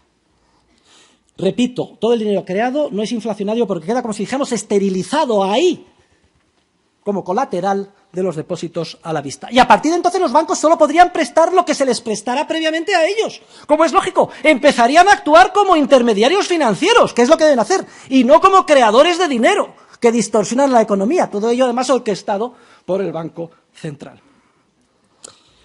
Hay una segunda pata de la reforma, un segundo principio que deberíamos llevar a cabo, que es el de abolir los bancos centrales. Miren, los bancos centrales son los últimos dinosaurios del socialismo. Son los últimos bastiones u órganos de planificación central que quedan en el ámbito financiero. Son los generadores de la inestabilidad que nos rodea. Ya no serían precisos como prestamistas de última instancia si se aplica la primera pata de la propuesta, el coeficiente de caja del 100%. Ya no habría problemas de insolvencia de la banca en lo que se refiere a los depósitos a la vista. A la banca central es aplicable perfectamente el teorema de la imposibilidad del socialismo descubierto por Mises y Hayek. Yo he escrito un libro que se titula Socialismo, Cálculo Económico y Función Empresarial. Está traducido en muchos idiomas, el último se publicó en China y en la Unión Soviética, explicando el debate sobre la imposibilidad del socialismo. De hecho, toda la teoría austríaca del ciclo no es sino un caso particular de la teoría de la imposibilidad del socialismo aplicado al ámbito de la banca, el dinero y el mundo financiero. Es imposible que los bancos centrales o cualquier órgano de planificación puedan organizar la sociedad de una manera coordinada, porque es imposible que se hagan con la información que necesitan para dar un contenido coordinador a sus mandatos. Porque esa información o conocimiento, como pueden ustedes leer ahí en esa cita de Rafael del Pino, no está disponible en ningún sitio. La están creando continuamente ex novo millones y millones de empresarios, desde que se levantan hasta que se acuestan, en un entorno de libertad. Y por eso el socialismo está condenado al fracaso en cualquier ámbito y especialmente en el ámbito financiero y bancario. Y la tercera pregunta, o tercera pata de la reforma, que ustedes podrían hacer, es la siguiente. Y entonces, ¿quién crearía la base monetaria? ¿Quién sería el responsable de la base monetaria? Maurice Allais, premio Nobel de Economía francés, que murió casi centenario hace un año y medio, mantenía la teoría de crear una agencia pública que creara como base monetaria fuera dinero fiduciario público a una tasa de crecimiento del 2%. Yo, con todos los respetos, aunque esto sería un avance de gigante en la buena dirección, no estoy de acuerdo con Maurice Allais. El dinero es demasiado importante para dejarlo en manos de políticos y agencias públicas. El dinero no debe de ser manipulado por ningún ser humano. Por eso creo que el sistema monetario ideal no puede ser otro que el patrón oro.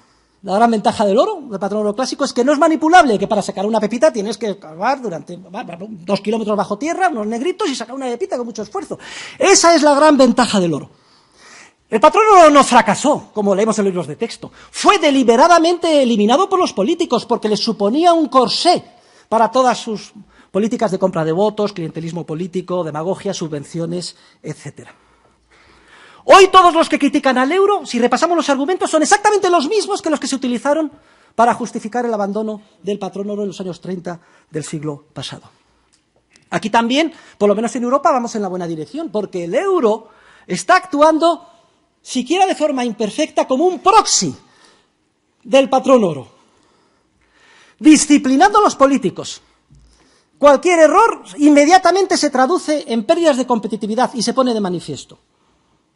Tenemos un Banco Central Europeo que sin duda alguna apoya a los bancos para que ninguno quiebre y además esporádicamente incumple su mandato y monetiza deuda, pero es un juego de niños en comparación con lo que hacen sus colegas anglosajones, que perdieron la disciplina monetaria hace generaciones. No en vano, Inglaterra es la cuna de Keynes. Actualmente la Reserva Federal de Estados Unidos está adquiriendo directamente, sin rubor alguno, el 40% de todos los Treasury Bills que emite el gobierno, directamente. Y luego leemos la prensa económica y dice, uy, qué bien va América. Los Treasury Bills 10 años al 3%, al 3%, al 2 o al 1. Si es que compran el 40%. Y el Banco de Inglaterra, el 25%. Con estas cifras, lo que está haciendo el Banco Central Europeo es un juego de niños. Claro que lo hace. ¿Pero cómo?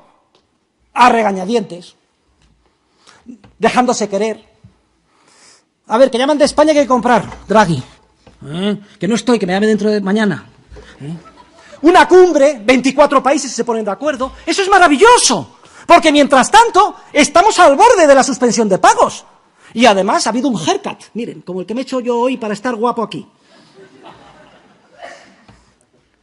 Una quita del 75% de la deuda pública soberana de Grecia.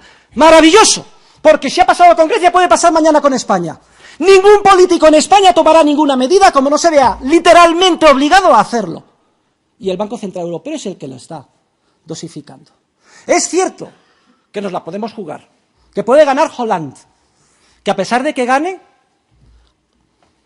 puede ser que no entre en la racionalidad. No lo creo. El euro solo tiene una posibilidad de desaparecer. Y es que emprenda una política como la que están haciendo los anglosajones. Eso sí que no lo admitirían los alemanes y no lo deberían de admitir en ningún caso. Gracias a Dios y al euro, no nos queda más remedio que cambiar nuestro modelo económico.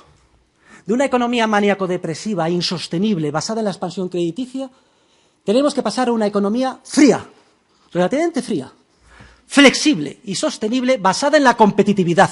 El secreto del éxito y salir de la crisis es mercados libres y matarnos mañana al ir a trabajar en ser los mejores. Eso en un entorno de moneda única, en cuanto se reajusten los precios, entra como un sifón las inversiones sostenibles y absorbe el paro. Es la única salida. Estamos sin duda alguna en un segundo plan de estabilización. El primero fue en el año 59, el segundo es en el 2012 en España. Con una diferencia, que este plan de estabilización afecta solo a España y una monedita a la peseta. Está afectando a centenares de millones de europeos de muchos países bajo el paraguas del euro. Que este segundo plan de estabilización tenga éxito, de que tenga éxito depende no solo nuestro futuro, sino también el de nuestros hijos. Muchas gracias.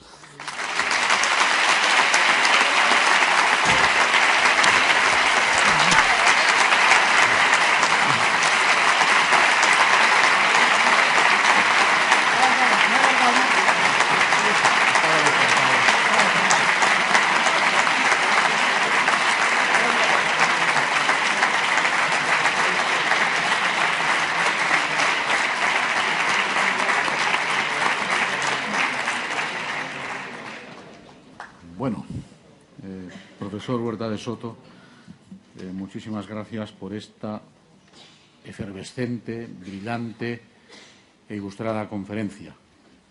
Lo primero que diría es qué ritmo, no es habitual. Yo no sé cuántos de ustedes son keynesianos, friedmanitas, neoclásicos, austríacos, microeconomistas, macroeconomistas, partidarios de Cambridge UK, de Cambridge US, no lo sé. Pero de lo que sí estoy convencido es de que la conferencia no les ha dejado indiferentes. Algunos porque les habrá cuestionado sus principios, a otros porque les habrá reforzado los suyos. Pero en todo caso, lo que sí es verdad es que la intervención del profesor Huerta de Soto abre las puertas a lo que puede ser un magnífico debate para el cual nos ha hurtado algunos minutos, lo alargaremos por otro lado, dispondremos de 20, 25 minutos, depende del ritmo. Yo les pido a todos los que quieran intervenir que no hagan reflexiones, que sean breves, porque si no, no llegamos, que sean breves, que se identifiquen con su nombre y apellido, pero sobre todo que sean breves y precisos. Se abre el debate.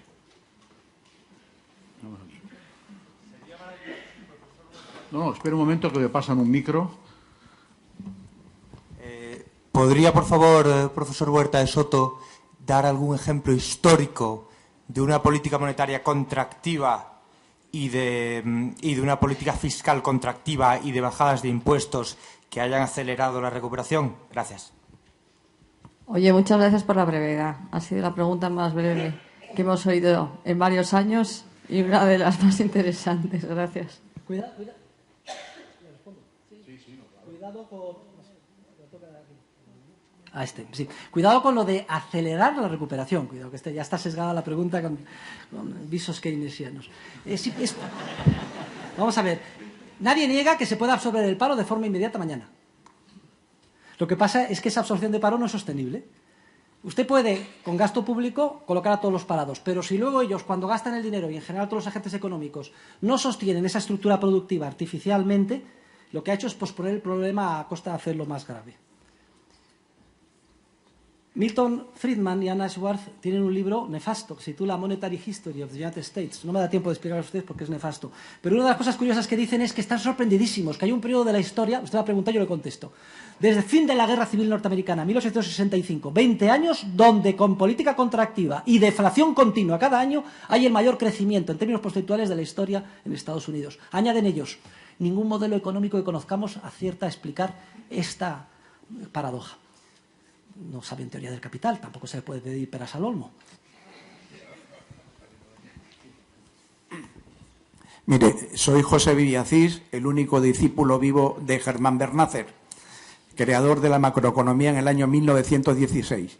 Estoy de acuerdo en la mayoría de las cosas, sobre todo porque usted hace un recuerdo muy importante, muy olvidado por los economistas de la teoría del capital. Pero hay una cosa muy importante. El dinero no lo crea el Banco Central ni los bancos privados. El dinero lo crea la sociedad en cuanto lo acepta como medio de pago. Por otra parte, el crecimiento del Producto Interior Bruto no puede estar dependiendo de una cosa caprichosa y aleatoria como es el oro. No puede ser. Y segundo parte, la renta nacional brota de la producción y por eso es equivalente a la producción. El ahorro va a financiar la inversión, pero si se quiere que haya un crecimiento real, tiene que haber un habilitamiento de medios de pago, siempre muy, muy prudente. Gracias. Bueno, profesor Villacís, ¿qué quiere que le diga? No esperaba de usted otra cosa. Cordialmente discrepo, pero por las razones que ya he indicado aquí. Claro que el dinero lo crea la sociedad, pero depende de la droga que le den. Y el oro, la principal ventaja del oro, eso de que no puede estar sometido al albur de las minas, es que la sociedad, la democracia, para que funcione, necesita un marco disciplinador. Esto es lo importante. La gran ventaja del oro es que ha sido elegido de forma secular y a través de un larguísimo proceso evolutivo, generación tras generación. Yo no sé si se devolviera a la sociedad civil su moneda, que nos fue expropiada, que fue el oro, si en el futuro, dentro de un siglo, 2 o 5, continuaría el oro. Solo sé que la historia de la humanidad ha elegido de forma evolutiva y espontánea el oro. Y el oro es una institución igual que la familia, el derecho de propiedad y el mercado, que no se puede desmontar sin que se produzcan consecuencias letales para la sociedad.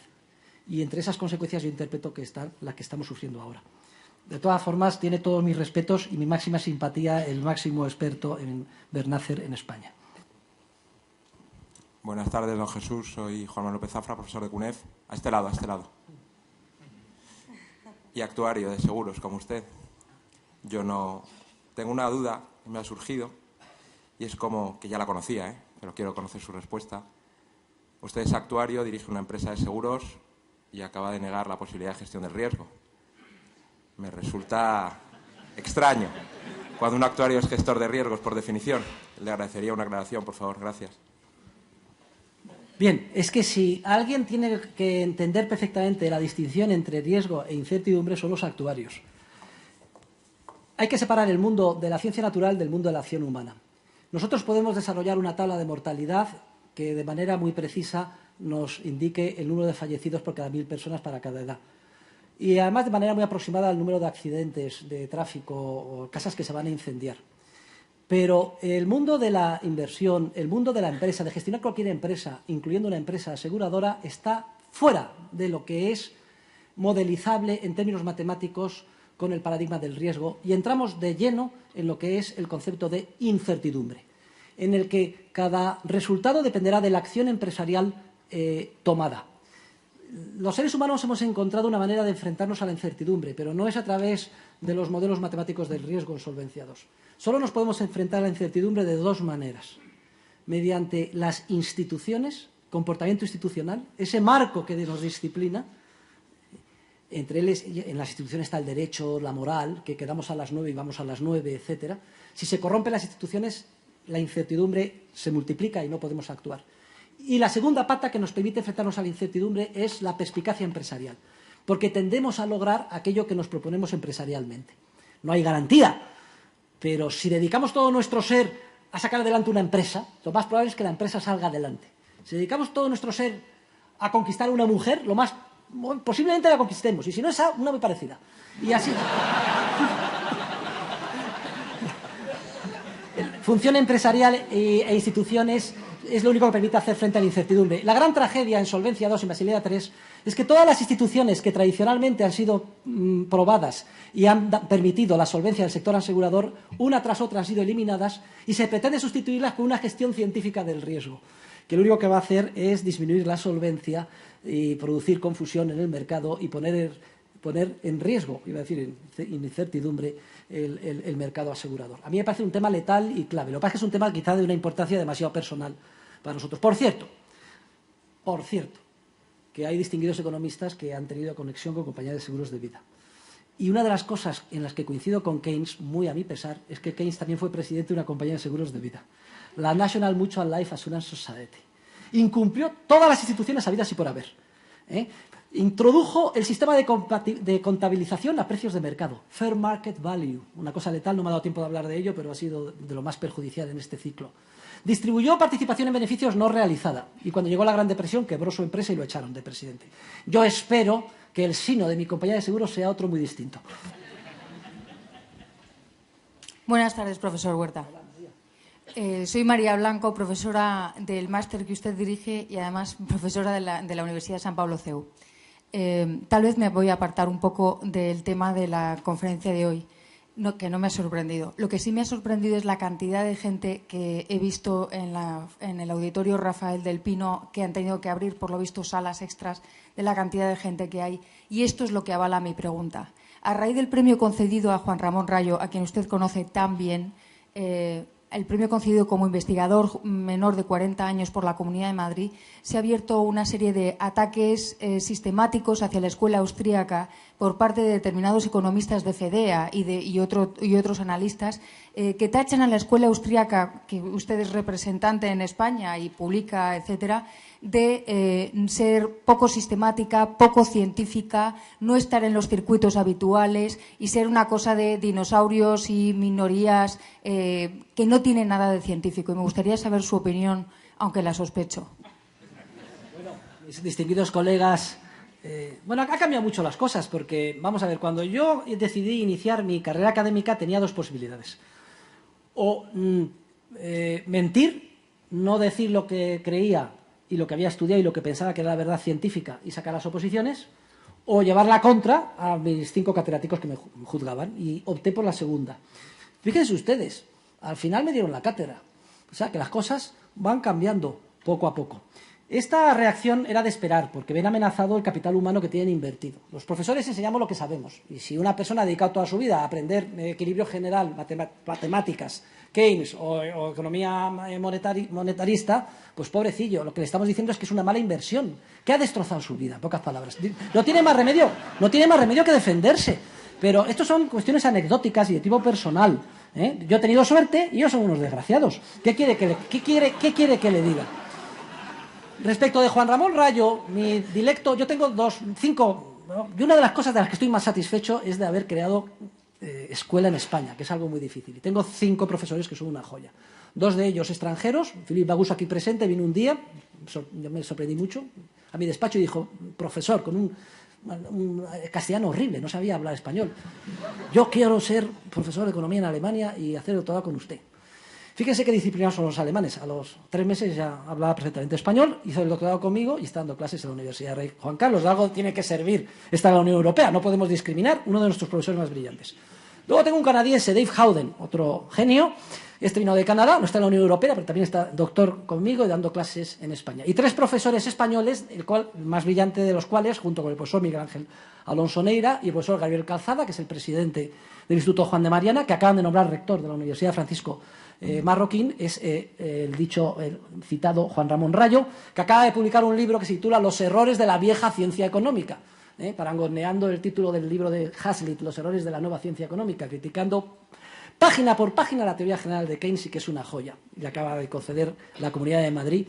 Es dinero, digamos, corrupto, porque procede de los impuestos, pero al fin y al cabo hay que aceptarlo. Yo también soy funcionario del Estado, ¿qué quieres que le digan? Yo me puedo considerar un virus introducido dentro del sistema para destruirlo.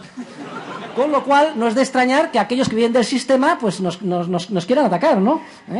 Pero tienen toda mi simpatía y esto forma parte de la lucha de cada día en el ámbito teórico. Lo importante es que para un académico la búsqueda de la verdad científica debe de ser el objetivo prioritario de todos los ámbitos. Y a mí no me importa que me critiquen, que nos ataquen, que digan que no estamos en los circuitos o en las publicaciones científicas. No es de extrañar, las controlan ellos, ¿cómo vamos a estar?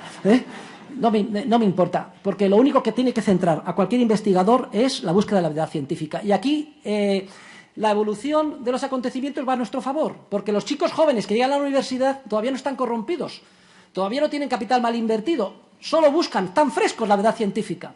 Y por eso el futuro, sin duda alguna, es de la escuela austriaca, que, por cierto, deberíamos de rebautizarla como escuela española, porque surgió en España en el siglo de oro.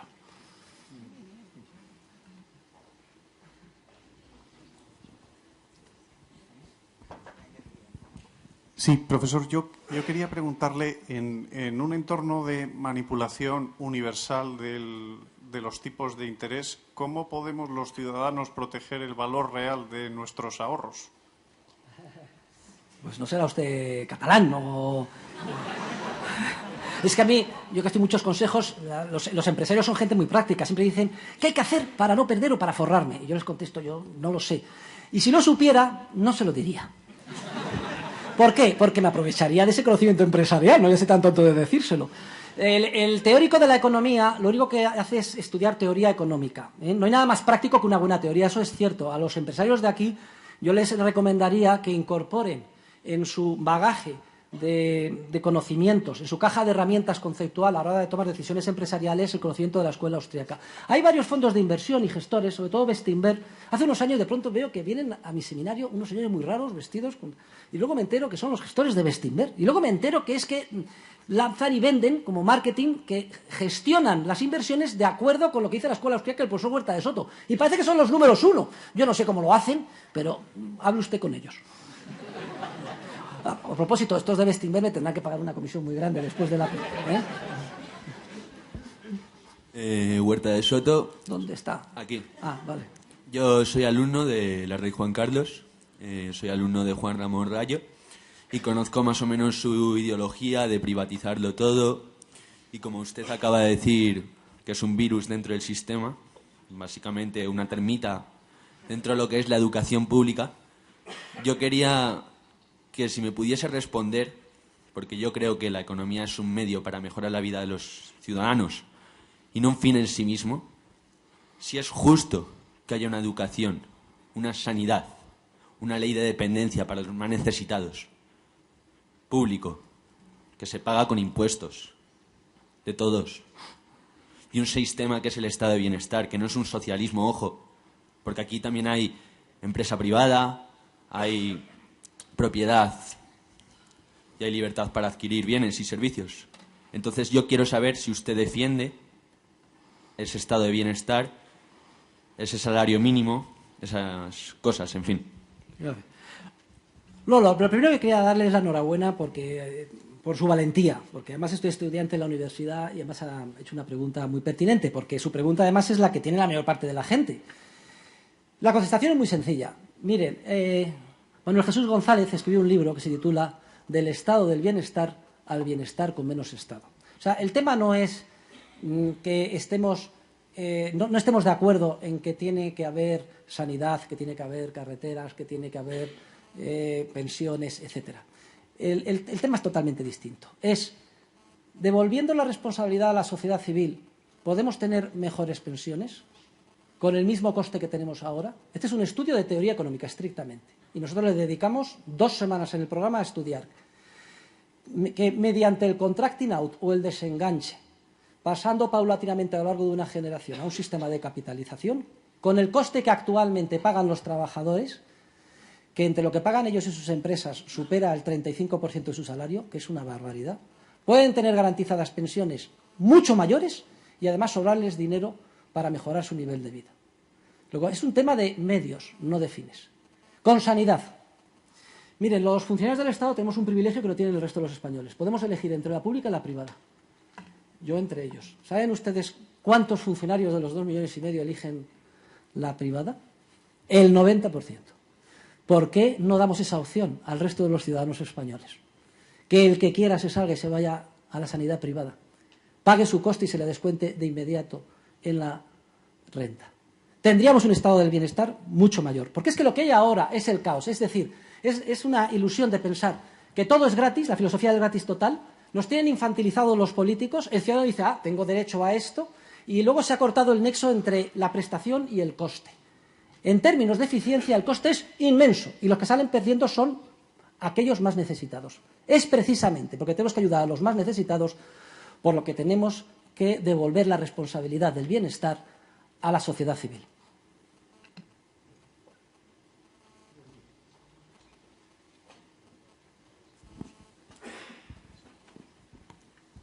Hola, muy buenas tardes. Soy Fernando Herrera.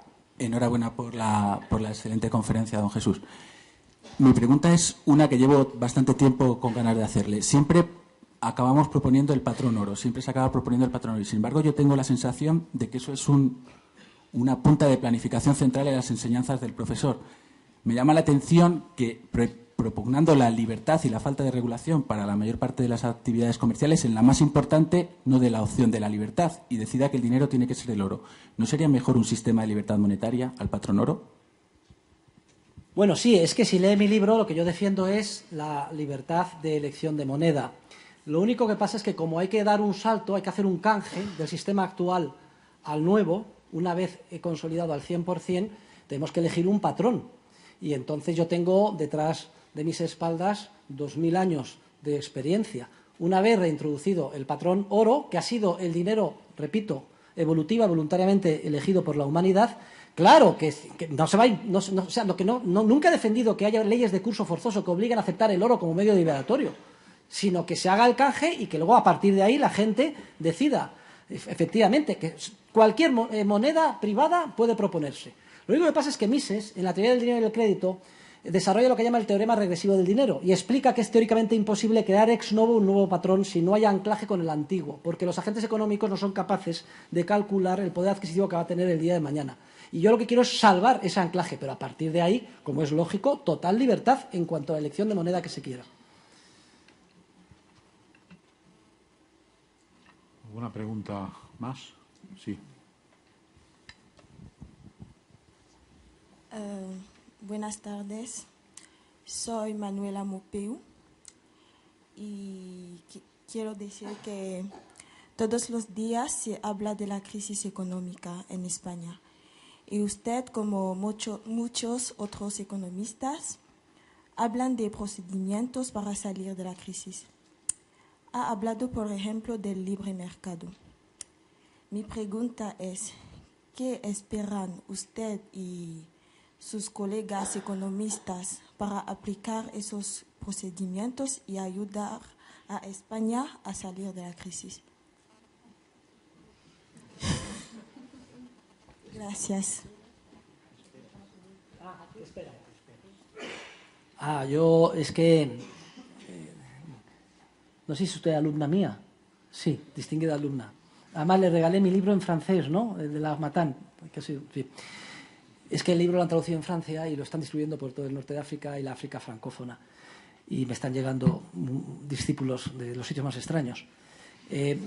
Vamos a ver, la misión de un profesor de economía es la búsqueda de la verdad científica. Luego hacemos conferencias a instituciones como esta, que nos aglutinan a todos, está la universidad, escribimos artículos y eventualmente ese conocimiento se va filtrando, como se filtró en la Inglaterra de Sir Robert Peel. Las prisas en el ámbito social no son posibles. En Inglaterra, cuando di esta conferencia en la London School of Economics, tenía a los diputados Tories aquí delante, en la primera fila. Yo, que soy una persona, sabía, digo, los ingleses son muy fríos, les tengo que levantar aquí a aplaudirme. Y se me ocurrió el siguiente truco. Les puse el paralelismo con el esfuerzo realizado por un hombre genial, Sir William Wilberforce, en la Inglaterra de Pitt.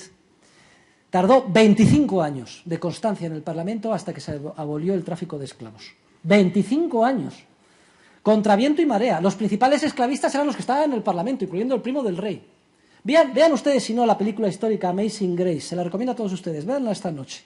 25 años. En mi conferencia en la London School of Economics decía, si estos señores, Steve Baker y Caswell, y ustedes sacan adelante completar la ley de Peel, pasarán a la historia como William Wilberforce, acabando con la esclavitud financiera que rodea al mundo. Esa no es mi misión. Esa es la misión de ustedes.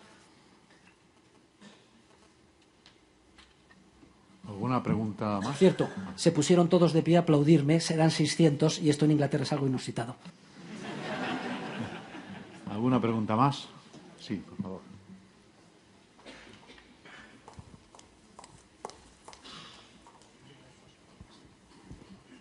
Buenas tardes ante todo, y quería decirle que soy alumno de Philip Bagus y sabiendo la situación respecto al euro con la salida hipotética que él defiende de Alemania, ¿en qué punto exacto discrepa usted con Philip Bagus sobre la salida del euro de Alemania?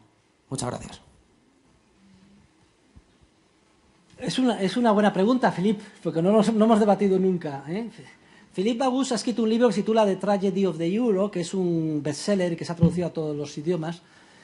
Y vamos a ver, su análisis es impecable. Él mantiene la teoría de que se produce un efecto de tragedia de los bienes comunales que incentiva a que los menos solventes y los más proclives al gasto público se apunten al euro y el daño que genera, pues lo diluido, se distribuya entre el resto de los miembros de la Unión Monetaria y que esto en última instancia va a acabar con el sistema. Entonces yo le digo que analizando el anterior ciclo, solo veo que haya podido actuar en base a este efecto de tragedia de los bienes comunales el Estado griego. Porque Irlanda, Portugal, España, en la época de la burbuja estaban con superávit. No eran conscientes de que estaban cargando nada, digamos, de efectos externos al resto de los miembros. Que el problema de fondo es la reserva fraccionaria y la expansión crediticia que indisciplina a los agentes económicos. Y que aunque sea paradójico, desde la perspectiva de todos los países periféricos, el euro está actuando como el antiguo patrón oro. Y fue muy fácil salirse del oro porque la denominación de las monedas era franco, marco, etcétera, y lo único que hicieron fue cortar el anclaje, pero es prácticamente imposible o dificilísimo, mucho más difícil salirse del euro. En esto sí que el euro supera al patrón oro. Fíjense ustedes qué bueno hubiera sido si en los años 30 hubiera sido igual de difícil salirse del oro que hoy salirnos del euro. Y estamos en esa tesitura. Yo creo que el euro es un paso adelante en la buena dirección, muy tímido, pero tiene todos los riesgos que el profesor Bagus apunta. Confío en que aguante. Los que están en contra del euro, sobre todo, son los anglosajones. O sea, no nos engañemos. O sea, porque son las compañías de rating, la City de Londres y Estados Unidos. Cada vez que Barack Obama y compañía o el secretario del Tesoro norteamericano dice que pongamos nuestra casa en orden y que apoya al euro, es con la boca pequeña. Están aterrorizados. Porque como el euro sobreviva, el dólar tiene los días contados. Y ellos lo saben. Luego, entonces, todo esto hay que tenerlo en cuenta, que cuando nos metemos en el ámbito de la política y de la práctica día a día, es entre un mal muy grande y un mal un poco menor, y el euro me parece que es un mal un poco menor. Ahora, si yo fuera alemán, vamos a ver, Europa ya debe muchísimo a Alemania. Yo creo que Alemania ha lavado ya con mucho su pecado original, si es que alguna vez lo tuvo, en la Segunda Guerra Mundial y con el nazismo. Los alemanes son conscientes de que el nazismo llegó precisamente por lo que he explicado yo aquí hoy. Porque todo el marco de disciplina fue abolido con la expansión crediticia de la hiperinflación alemana. Estamos alemanizándonos. Y creo que Alemania, en este caso, merece ganar la guerra a la inflación. Profesor Huerta de Soto, el tiempo pasa, para lo malo, incluso para lo bueno, como hoy. Gracias por su intervención, gracias a todos ustedes por acompañarnos, gracias a los que han preguntado y hasta la próxima.